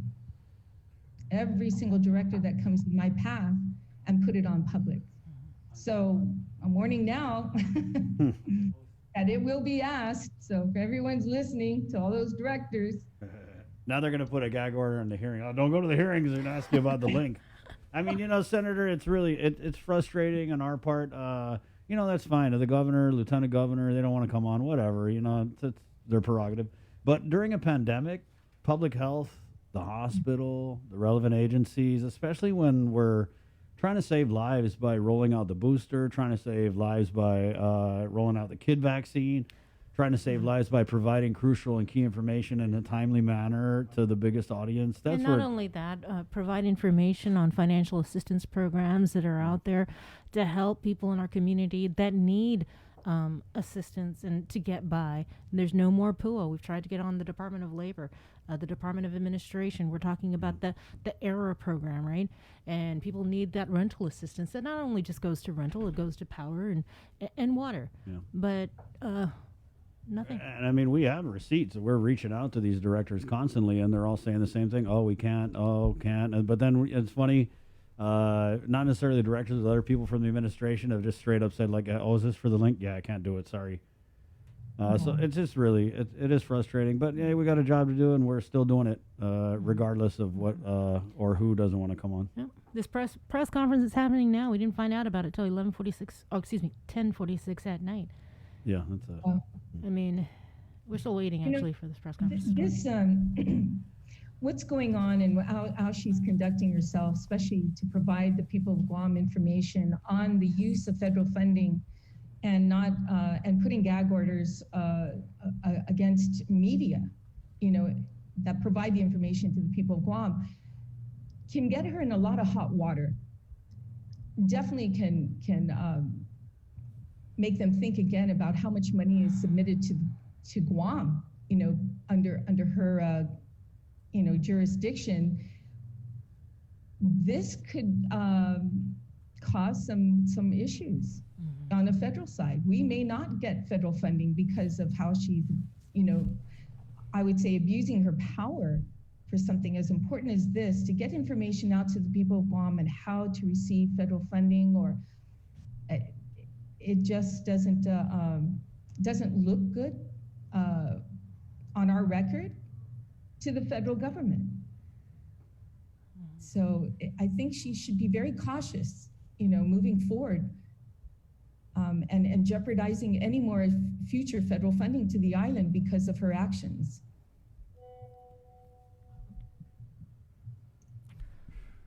And that deserved a pin drop, yes. Or a mic drop, right? Yeah. Senator, thank you so much for your support. Thanks, Senator.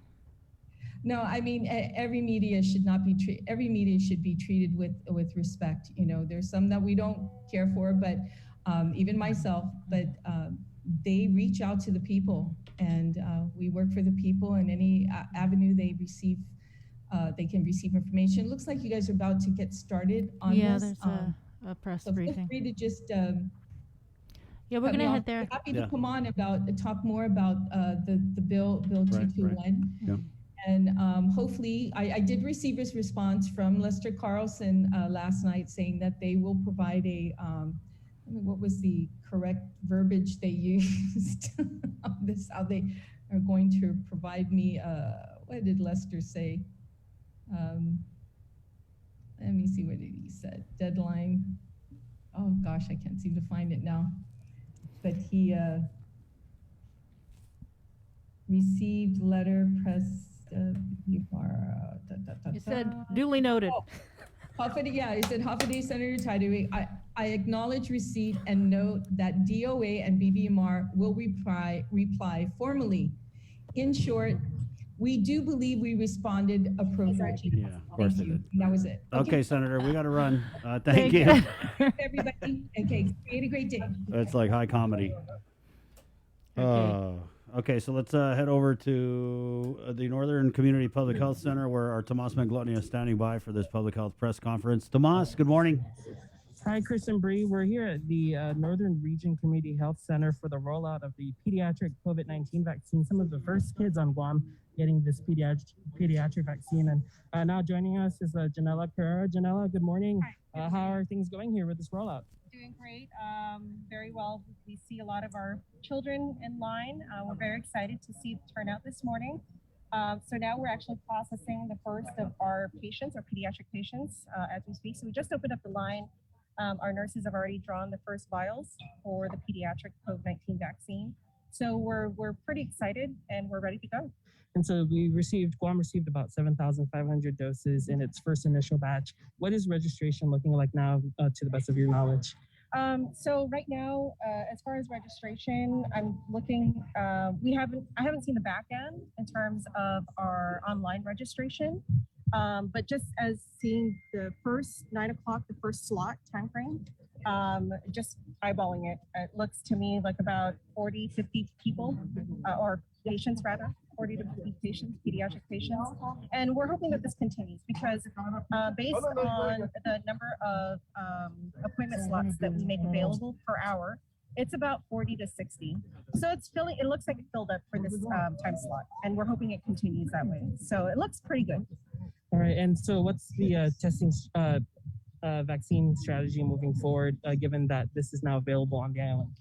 Yeah, so I think right now what we want to really focus on is just making sure that we address any concerns from our parents, from the pediatric population, students, parents, guardians, the school education system.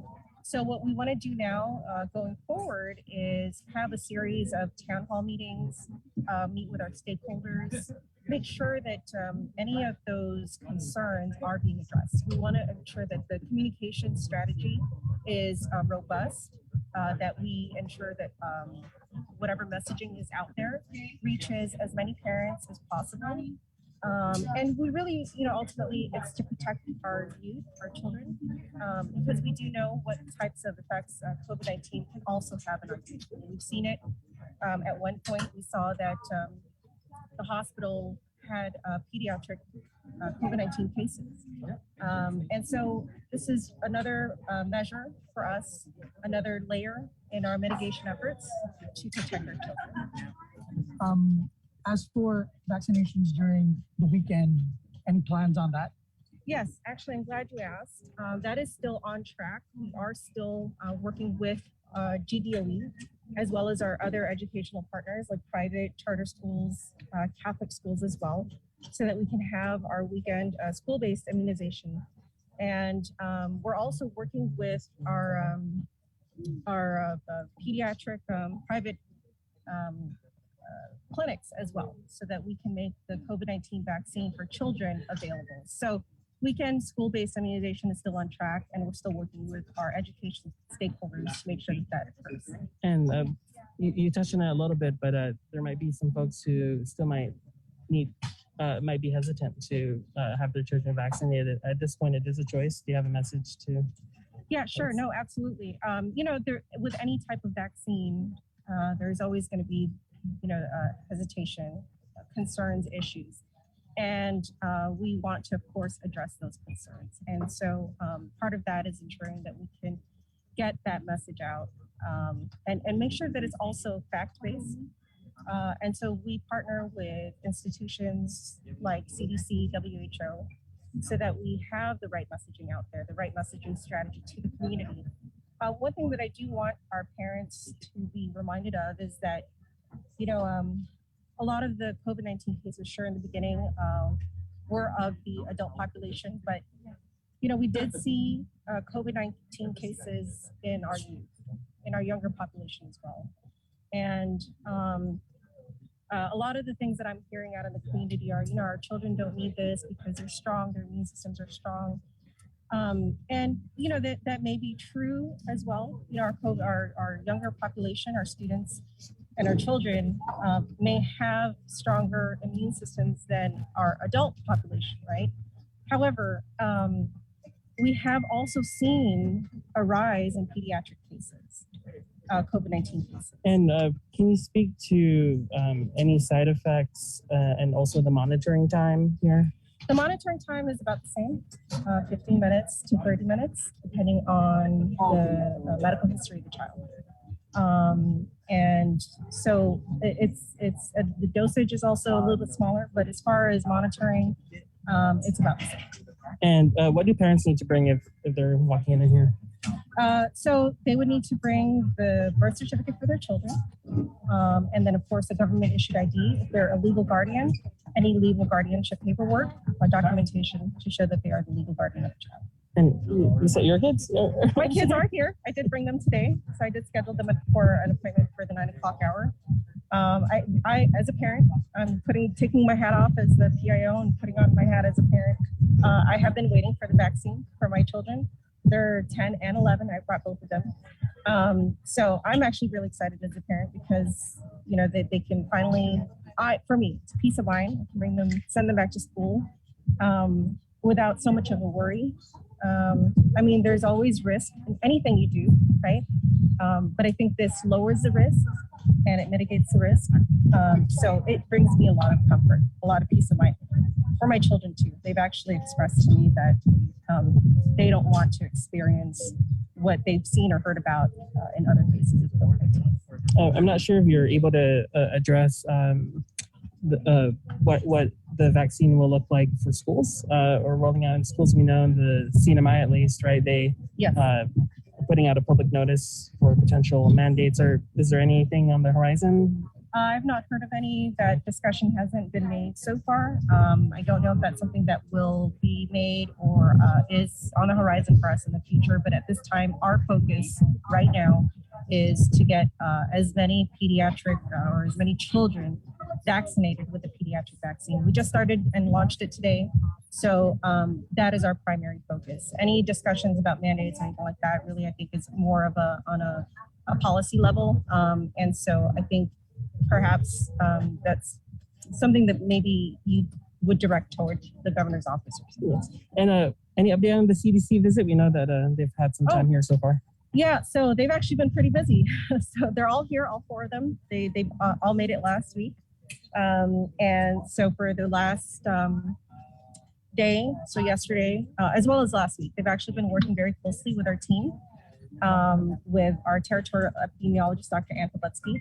And so they've been providing the data and working very closely with them, looking at the data. We've also reached out to some of our healthcare partners, just so that they're aware that we do have our CDC team here, and that they may be wanting to work with them so that they can also take a look at their data as well, and any information that they can glean from that may be helpful to us. And speaking of that data, we're seeing the CAR score drop. I believe if it goes to 5, there's always been a triggering of easing of restrictions.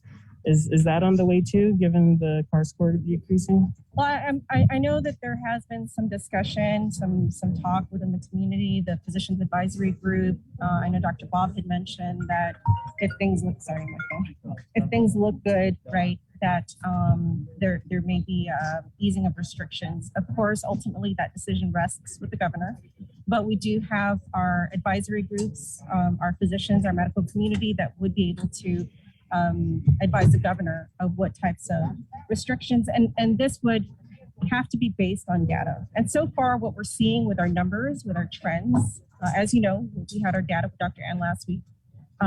We are on the downward trend, which is really great. And hopefully we can keep up with this and maintain it and see some restrictions lifted. But again, I just want to say that this is really based on our ability to maintain this, and of course with the governor, it's really up to her.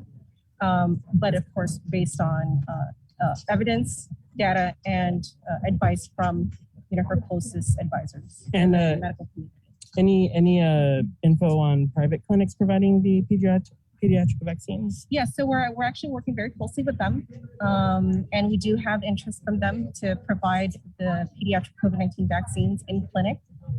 So far, I don't have the exact number, but we do have a number of them already expressing interest.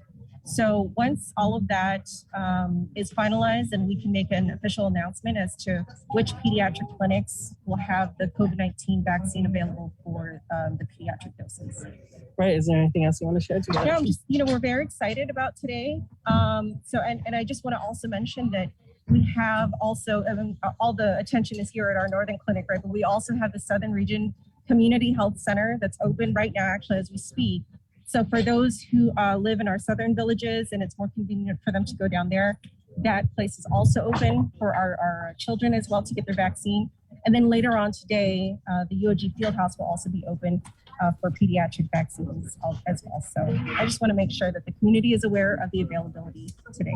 All right, thank you. Of course, dozens of children right behind us. I can't exactly show every single one of them at the moment, but thank you so much for your time. Appreciate it. Thank you very much. All right, good luck. All right, Chris and Bree, we are, of course, here at the Northern Region Community Health Center. I can't exactly show you images of the crowd right now, given that there are minors, lots of kids in them, but hearing the latest there from PIO Janela Carrera. All right, thanks a lot, Tomas. Great job. I guess the press conference didn't necessarily happen, but that's okay. We still got something from Yes, our Daniel Perez is inside, I believe, getting some of the first children to receive the shot with the consent of their parents. So our Daniel Perez will have that full report on prime time. All right. Thanks a lot. Thank you, Tomas. Tomas, thanks, Daniel. We did see him pop in earlier. Right. But again, the pediatric vaccinations, they have begun. They're starting, as you can see, over at the Northern Region Community Health Center located in the village of Dededo. They're going to be also offering them at the Southern Region Community Health Center. That is from 9 a.m. to 3 o'clock. It actually just started as well.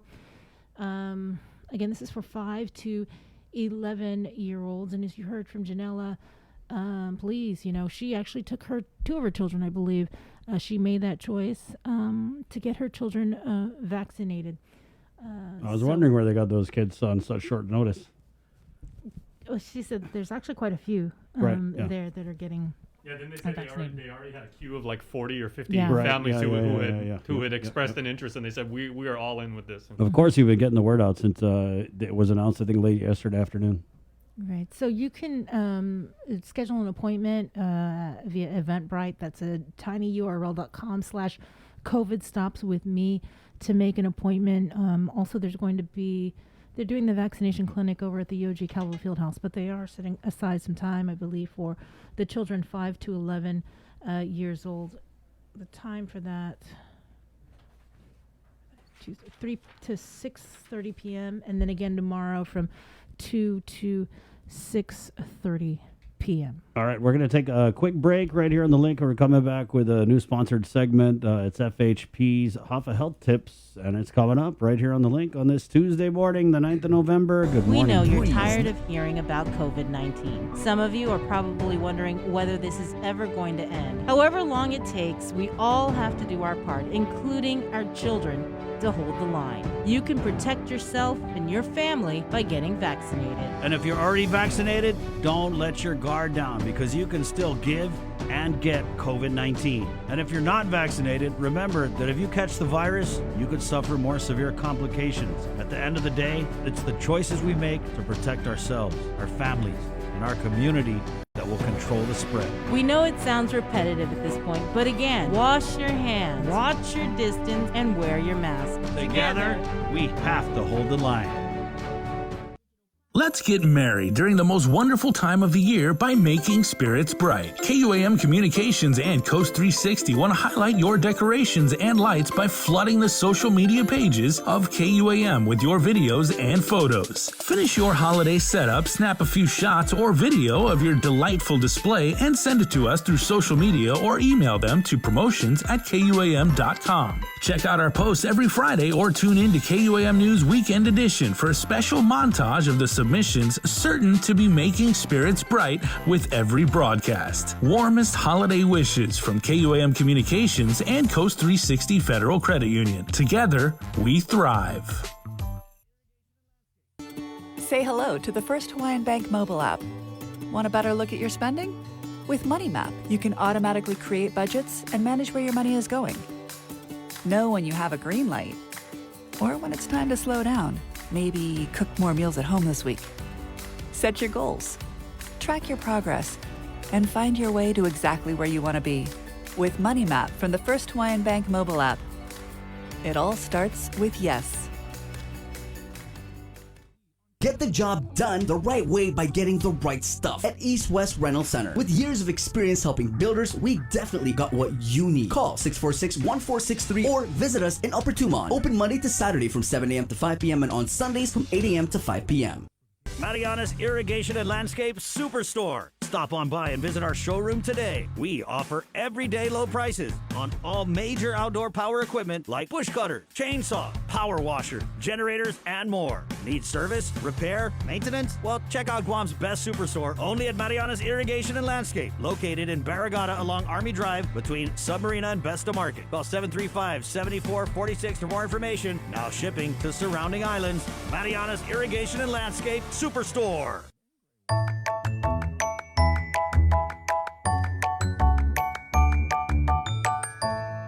Half a day. My name is Jesse Allig, and I'm the mayor of the beautiful village of Piti and the president of the Mayor's Council of Guam. Our mayors and vice mayors work on resolving many different issues throughout the day. Now, we're focusing our efforts to recruit 19 new foster families. The numbers vary, but we have hundreds of our own neglected and abused children in need of a home. Auntie Fena Tanatongo, a veteran foster mom, says, all you need is love. If you have a little room in your home and a lot of love in your heart, please join our campaign trail and call the mayor's office to find out how you can become a foster mom or dad. Help us give our children the gift of family.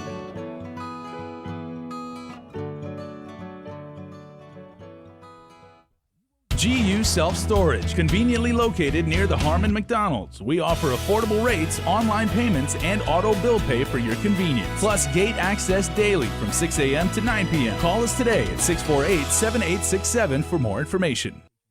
The relationship between Guam and Manila, Philippines is undeniable as we share similar cultural traditions, history, and heritage. With generations of Filipinos calling Guam home, KUAM presents a monthly look at the capital city, featuring in-depth and engaging interviews on everything from medical tourism to new business and government leaders. Veteran newscaster Nestor Lecanto delivers Beyond Our Borders. This special program is brought to you by KFC.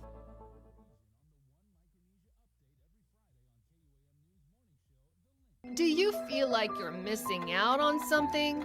Make life more rewarding with Pacific Points.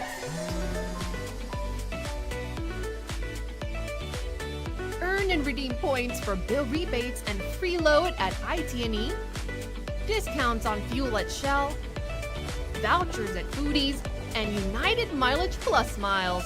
You can even pay with Pacific Points at IT&E, Shell, and Foodies. Pacific Points. Do more, get more.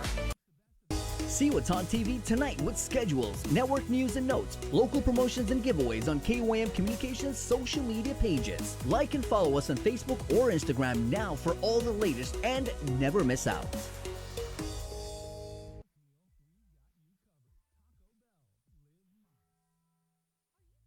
Looking for TV schedules, upcoming sports, or special presentations, or what you may have missed over the busy week you had? Well, look no further than KUAM Digital Digest. This weekly emailed newsletter puts all kinds of information in the hands of subscribers each and every week. Just subscribe and we will make sure you keep up with your favorites and stay informed and entertained throughout it all. Go to KUAM.com, click on the newsletter tab, give us your email address, and you are all set. Brought to you in digital partnership with King's Restaurant and Ruby Tuesday Guam. It's the KUAM Digital Digest, your weekly guide to the latest information and best entertainment on the stations and platforms of KUAM. KUAM Communications continues our perpetuation of our Chamorro culture, language, and heritage, with features available to our listening and viewing audience, including streaming of Chamorro music 24 hours per day on Isla Digital Radio on KUAM.com and the KUAM News app. Chamorro News Update, weekdays on The Link and the KUAM News YouTube channel. Conversations about life in our Chamorro language podcast, Cuentos Tapoco, with Kin Conception. Seasonal specials, shows, and other features highlighting the beauty of our language, culture, and history. It's a new era of our continued commitment to our Chamorro heritage. Isla, watch, listen, stream. Viva Isla! Uno Mixed. We're mixing it up on the last Thursday of every month with a look at lifestyle, entertainment, food, and so much more on the stations, networks, and digital platforms of KUAM Communications. Uno Mixed is presented to you by Docomo Pacific, Better Together, and Pepsi, That's What I Like.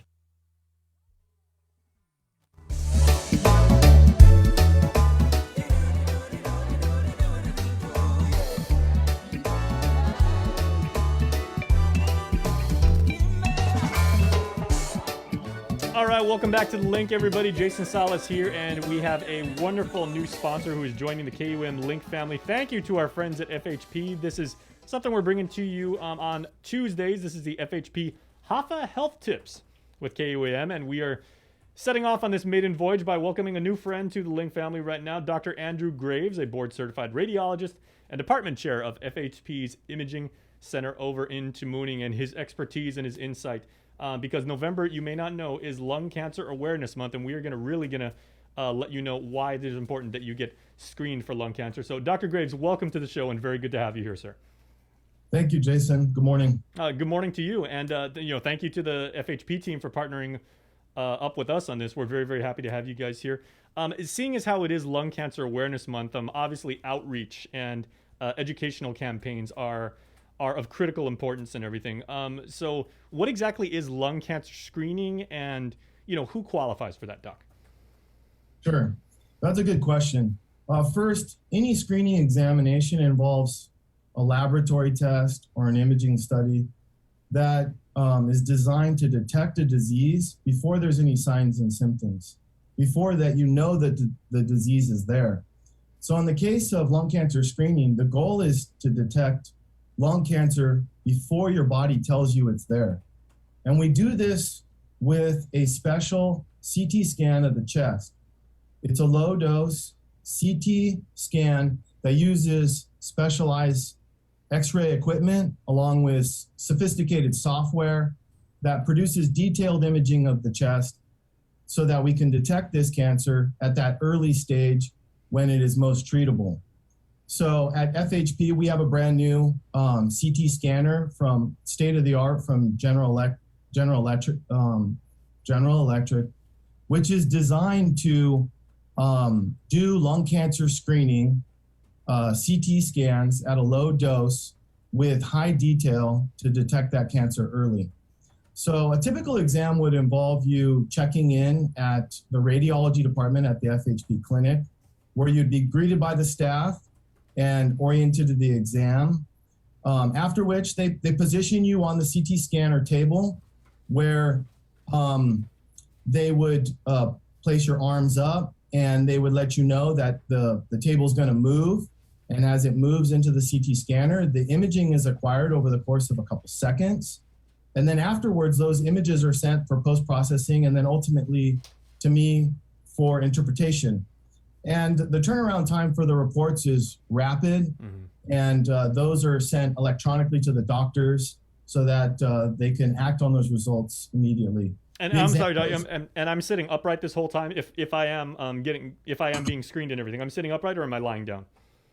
You're lying down, so the table is flat. So you're lying down, and then we typically position the arms over the head, but that's not a prerequisite. So, and then the CT scanner looks kind of like a giant donut. It has a little aperture or a hole, and that table moves through it. And it's relatively quick. It's not claustrophobic. The table moves through that area over the course of a couple seconds, and that's it. It's quick. It's painless. It doesn't require you to get an IV. doesn't require you to have any special medications or receive a special dye or contrast like in some of the other imaging studies. And I appreciate you saying, like, it is painless, Doc, because I know a great many Guamanians, and including myself, I'm going to revert to 12-year-old Jason here. I was just about to say, does it hurt? Yeah, absolutely. And there's a lot of needle phobia, and that's a real thing. And in this case, we don't need to have an IV in place.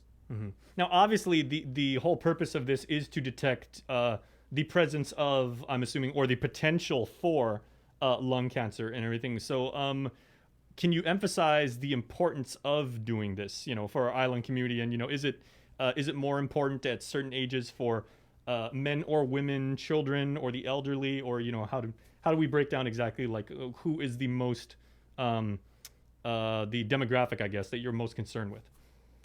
Yeah, so first off, it's important to highlight that lung cancer is a particularly deadly disease, and that's why lung cancer screening is so important. It's the leading cause of cancer-related deaths in the United States and worldwide, and that includes Guam. And about 85% of lung cancer deaths occur in current or former smokers. And we have a significant smoking population on the island. In contrast, when lung cancer is detected early, you have the maximum ability to have it treated effectively. So you talked about who's eligible, what people should be thinking about getting a low-dose CT chest for lung cancer screening. So the U.S.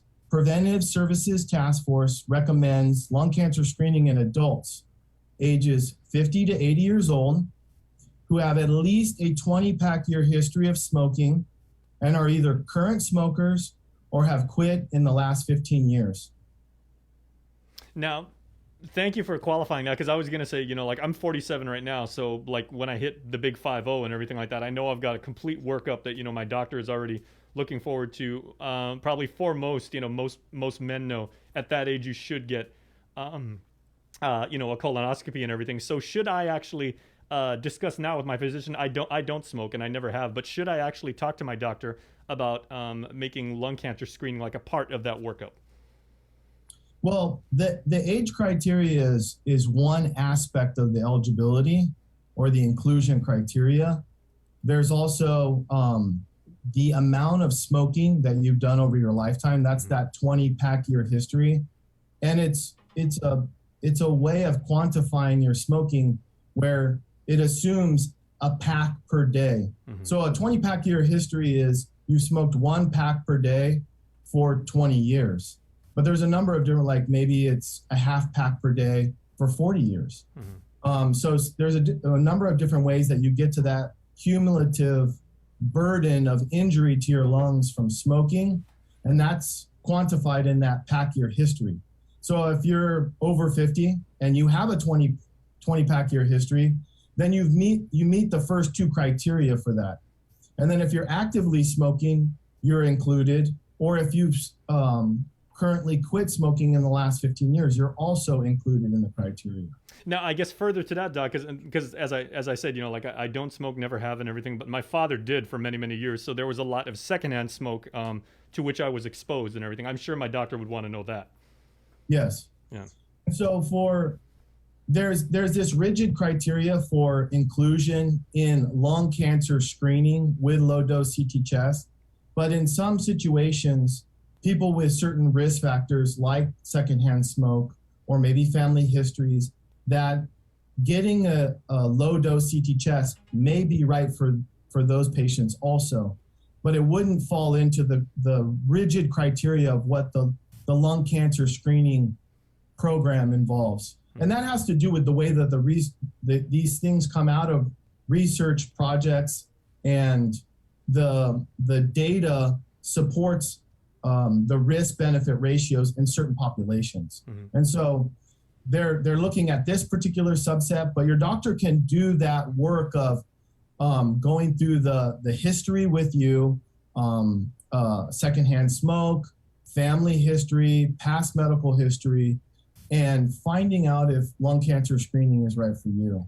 Okay. And since it is a final question, Doc, since it is Lung Cancer Awareness Month, I know, FHP is, as I said, you guys are going to go really, really all out as far as, community outreach, marketing, making sure the word gets out, making people know how important this is to our island community.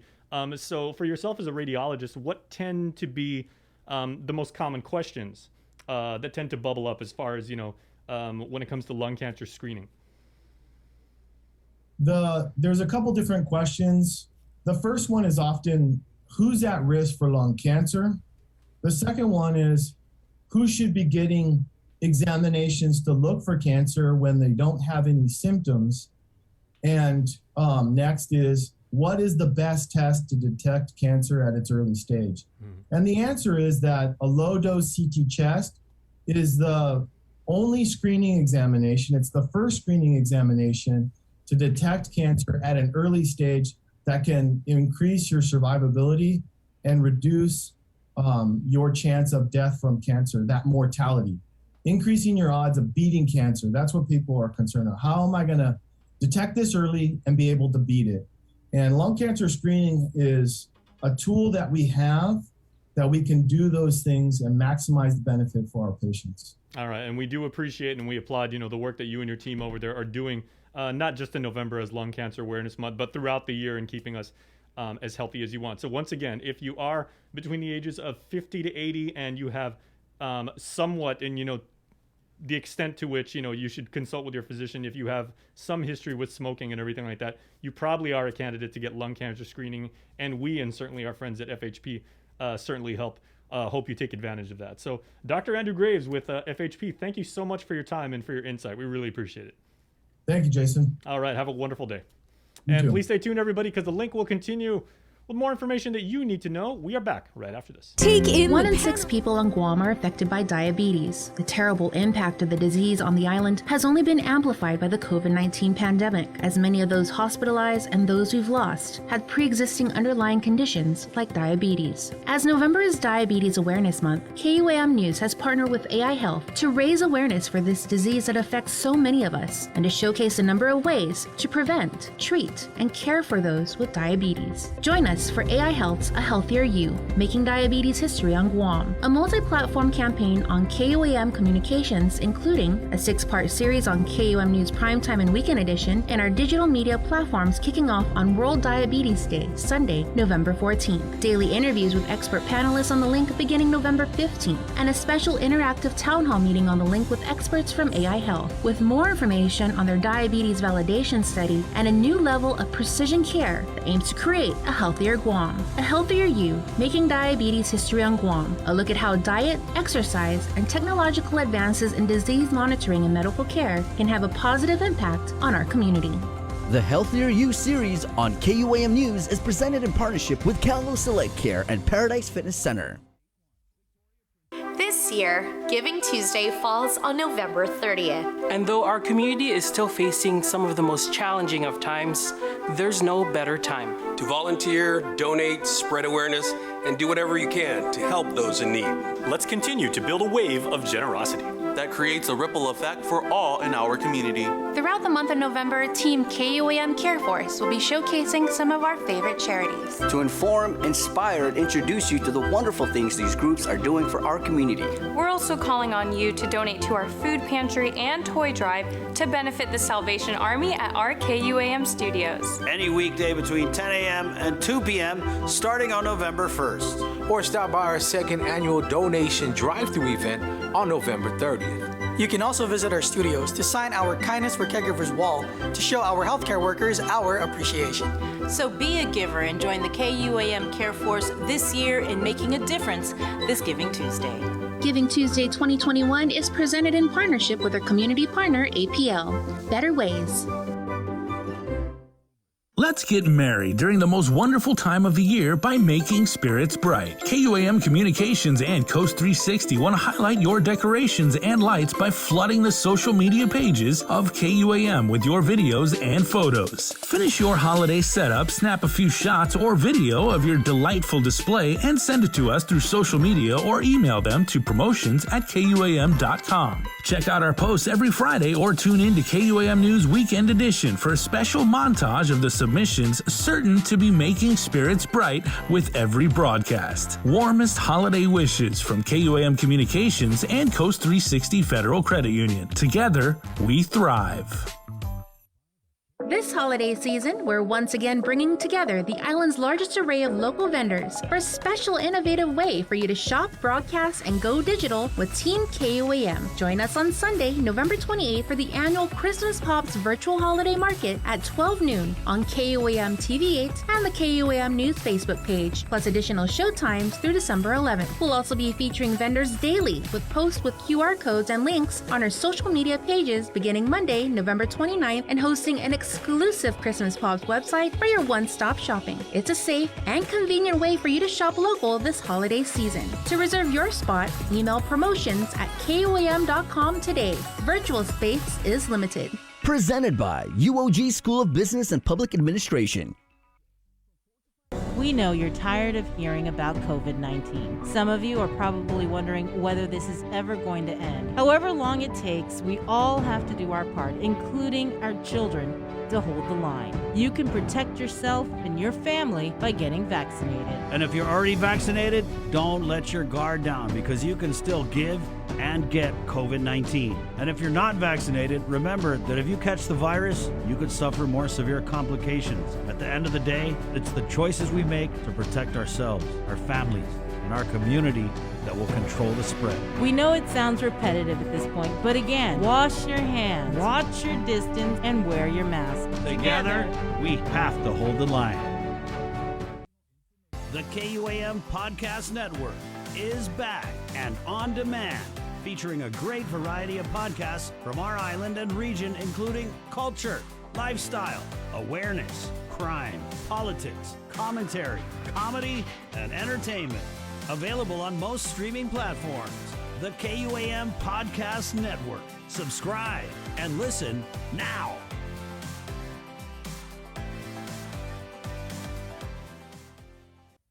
See what's on TV tonight with schedules, network news and notes, local promotions and giveaways on KUAM Communications social media pages. Like and follow us on Facebook or Instagram now for all the latest and never miss out.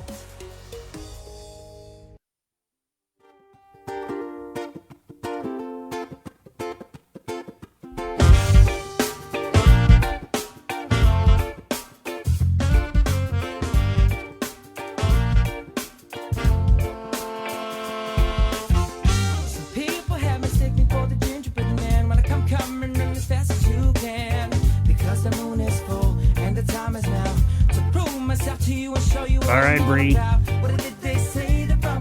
Did you know it's National Chicken Sandwich Day? Yay! Jay, you should be like the official spokesman of National Chicken Sandwich Day. Do the dance, do the dance. Oh no. There you go. There you go. You may have seen this on TikTok. In Jigo, outside KFC. In Go ahead and I'll do the Speaking little. of which, in my This is left grilled. hand was one of those sandwiches that Sabrina has now. That is and It's grilled. the Oh most. man, you got the grilled one. Oh, okay, you got the grilled double-licious. Boy, Now I Christmas. know this because I am a devoted KFC customer, right? Okay, so you've got a lot of, there's a very creamy mayonnaise there. You got a generous portion of lettuce. I'm sorry, because Bree was like, I'm not that hungry. And then we busted out the apple pie, the crumble. She ate that, and now she's getting a chicken sandwich with a bunch of creamy mayo in there. I know you love that mayo, Bree. Oh, hey, watch the back. You got some mayo action. There's about to be an eruption. Yeah. So that's a grilled double-licious. That now me personally, right? I'm Yeah, Jay. 6'3", and I tend to go exercising in the afternoon. So that's a good pre-workout, or it's a good snack, but That's your pre-workout. But for me, I go with the very aptly named Kentucky Fried Chicken Sandwich. Yeah. Yeah. So now you're talking about a quarter pound of chicken. Okay, that's I'm fried. I'm not going to eat it, guys, because I'm saving this. Okay, spokesmodel, Chris You Barnett. need to eat this. It's good. But this is the one that Jason's talking Yeah, about. and I mean, there's so much chicken on this bad boy, right? Look at that. It It's just- actually overlaps the bun. Yeah, it sticks out. That's the problem I have on my jeans and my hips, too. Yeah. Sorry, But also what's I interesting. don't know where that came from. But what's really, really good about this is you get that. And Chris and I were talking, of course, earlier, with the effects of, relish and everything like that. Peel. Do me a favor, bro. Peel the bun back if you can. Yeah. And there is a pickle, I believe, on the underside. Okay. Yeah, you're right. And that pickle, Yep. really, that's one of those nice dills. Yeah. And it provides a sourness and a kick to it that really offsets the chicken, and it really makes a difference. And even though it's like this little thinly sliced pickle bit, provides an extra amount of crunch that really makes a difference. Freshness too. Yeah. Right. There you go. So guys, it's National Chicken Sandwich Day, so go get you a chicken sandwich. All right, and thank you to our friends at KFC here. It's not even 9:55 in the morning, and Bree has already had apple pie and chicken sandwich. Look, she's giving you the. Food shame me. Yeah. No, I'm not food shaming you. Yes, you are. Hey, No, it's a pandemic, Bree. It's a that's pandemic. That's all love right there. That's a great day when it's not even 10 o'clock and you've already had pie and chicken. So yeah, they got the classic, like Jay said, the featured in his popular TikTok commercial, the Kentucky Fried Chicken sandwich. Which, by the way, got 45,000 views. Thank you very Wow. much, Vic and Ken. We've got the grilled Doublelicious, which Bree is doing. 45,000 people who saw how you can dance. Yeah. Hey. I thought he did a good job dancing. Yeah. The KFC You know, Super there Deluxe. wasn't anybody around. And I don't want And the zinger. I don't want to No, say it was good. It was I don't good. want to say anything, but It was good. Chris also did a commercial that was an endorsement. He only got 13,000 views. So Yeah. see, it's all in the hips. It's all in the hips. I guess I got to dance in my next one. Heads up, guys. It's 9:54. To be fair, I had Justin Bieber music And I'll behind just me. be eating. Yeah, Bree just eating. It's 9:54. Let's take a quick break, and we'll come back and wrap up the show right here on the link. Good morning. Uno Mixed. We're mixing it up on the last Thursday of every month with a look at lifestyle, entertainment, food, and so much more on the stations, networks, and digital platforms of KUAM Communications. Uno Mixed is presented to you by Docomo Pacific, Better Together, and Pepsi. That's what I like. Let's get merry during the most wonderful time of the year by making spirits bright. KUAM Communications and Coast 360 want to highlight your decorations and lights by flooding the social media pages of KUAM with your videos and photos. Finish your holiday setup, snap a few shots or video of your delightful display, and send it to us through social media or email them to promotions@KUAM.com. Check out our posts every Friday or tune in to KUAM News Weekend Edition for a special montage of the submissions certain to be making spirits bright with every broadcast. Warmest holiday wishes from KUAM Communications and Coast 360 Federal Credit Union. Together, we thrive. This holiday season, we're once again bringing together the island's largest array of local vendors for a special innovative way for you to shop, broadcast, and go digital with Team KUAM. Join us on Sunday, November 28th for the annual Christmas Pops Virtual Holiday Market at 12 noon on KUAM TV8 and the KUAM News Facebook page, plus additional show times through December 11th. We'll also be featuring vendors daily with posts with QR codes and links on our social media pages beginning Monday, November 29th, and hosting an exclusive Christmas Pops website for your one-stop shopping. It's a safe and convenient way for you to shop local this holiday season. To reserve your spot, email promotions@KUAM.com today. Virtual space is limited. Presented by UOG School of Business and Public Administration. KUAM's multi-platform morning show, The Link, just got a little more delicious with Feed Me Fridays. Chris, Sabrina, Jason, and the rest of the morning crew will take some time off each Friday to talk, taste, and tempt you with all the latest and greatest food and drinks on Guam. Old faves, new hits, and everything else we can put in our bellies. It's Feed Me Fridays on The Link, brought to you by King's Restaurants, Ruby Tuesday Guam, and Devondale. Catch Sports Link on the KUAM News Morning Show, The Link, every Friday for the latest sports news, game schedules, athlete profiles, and more. Sports Link airs every Friday across the multi-platforms of KUAM. Tune in to the broadcast on Breeze 93.9 FM, on KUAM TV 11, live stream through the KUAM News Facebook page, or view highlights on YouTube, KUAM News Facebook, and Instagram page. Sports Link is brought to you by Mariana's Irrigation and Landscape. The world of television is more exciting than ever. Don't miss a minute of special presentations from NBC on KUAM TV 8 or from CBS on KUAM TV 11. Every month, we'll bring you the fun and excitement of award shows and red carpet moments, special series presentations, and other great network programs. Brought to you locally by King's Restaurant, Ruby Tuesday Guam, and Docomo Pacific, giving you more reasons to tune in and turn on. Fall in love with TV again with the best from KUAM Communications.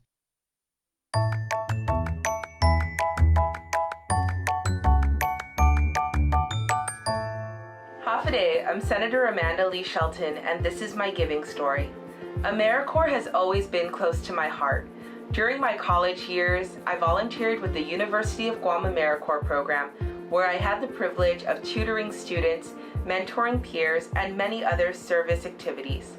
AmeriCorps programs, through the Serve Guam Commission, have been building stronger families, keeping communities safe, supporting students, serving veterans, working on food sustainability, and a cleaner environment on our island for over 16 years.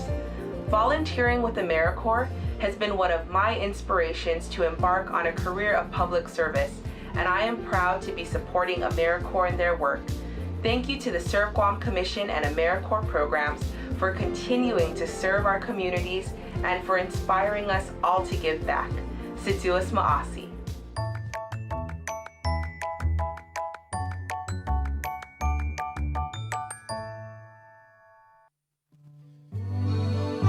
Hey, good morning. Welcome back to the Link. Pacific Point, Scavo Enterprises, ITD, and Jack in the Box.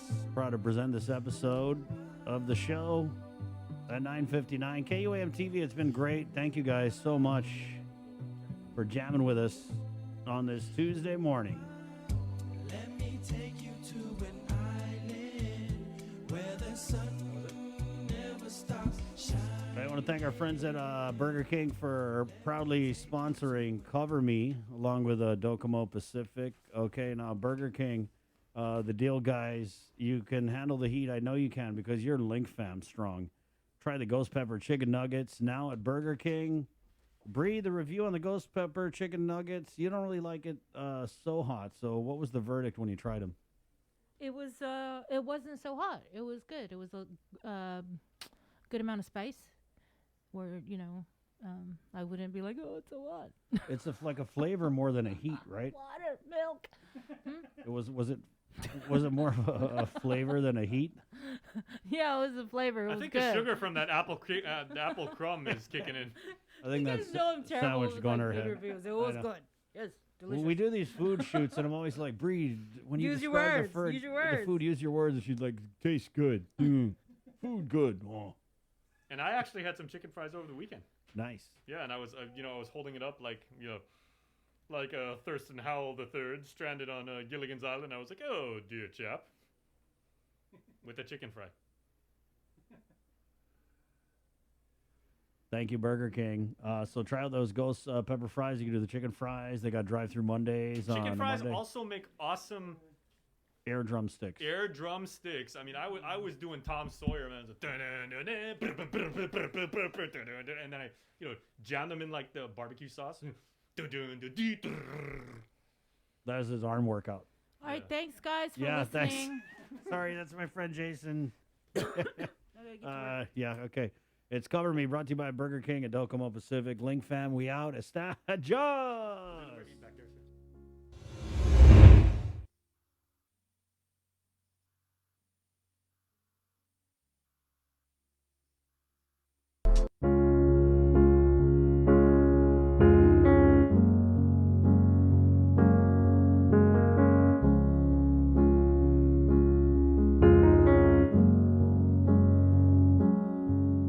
I really hate to bother you, but Lord,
You said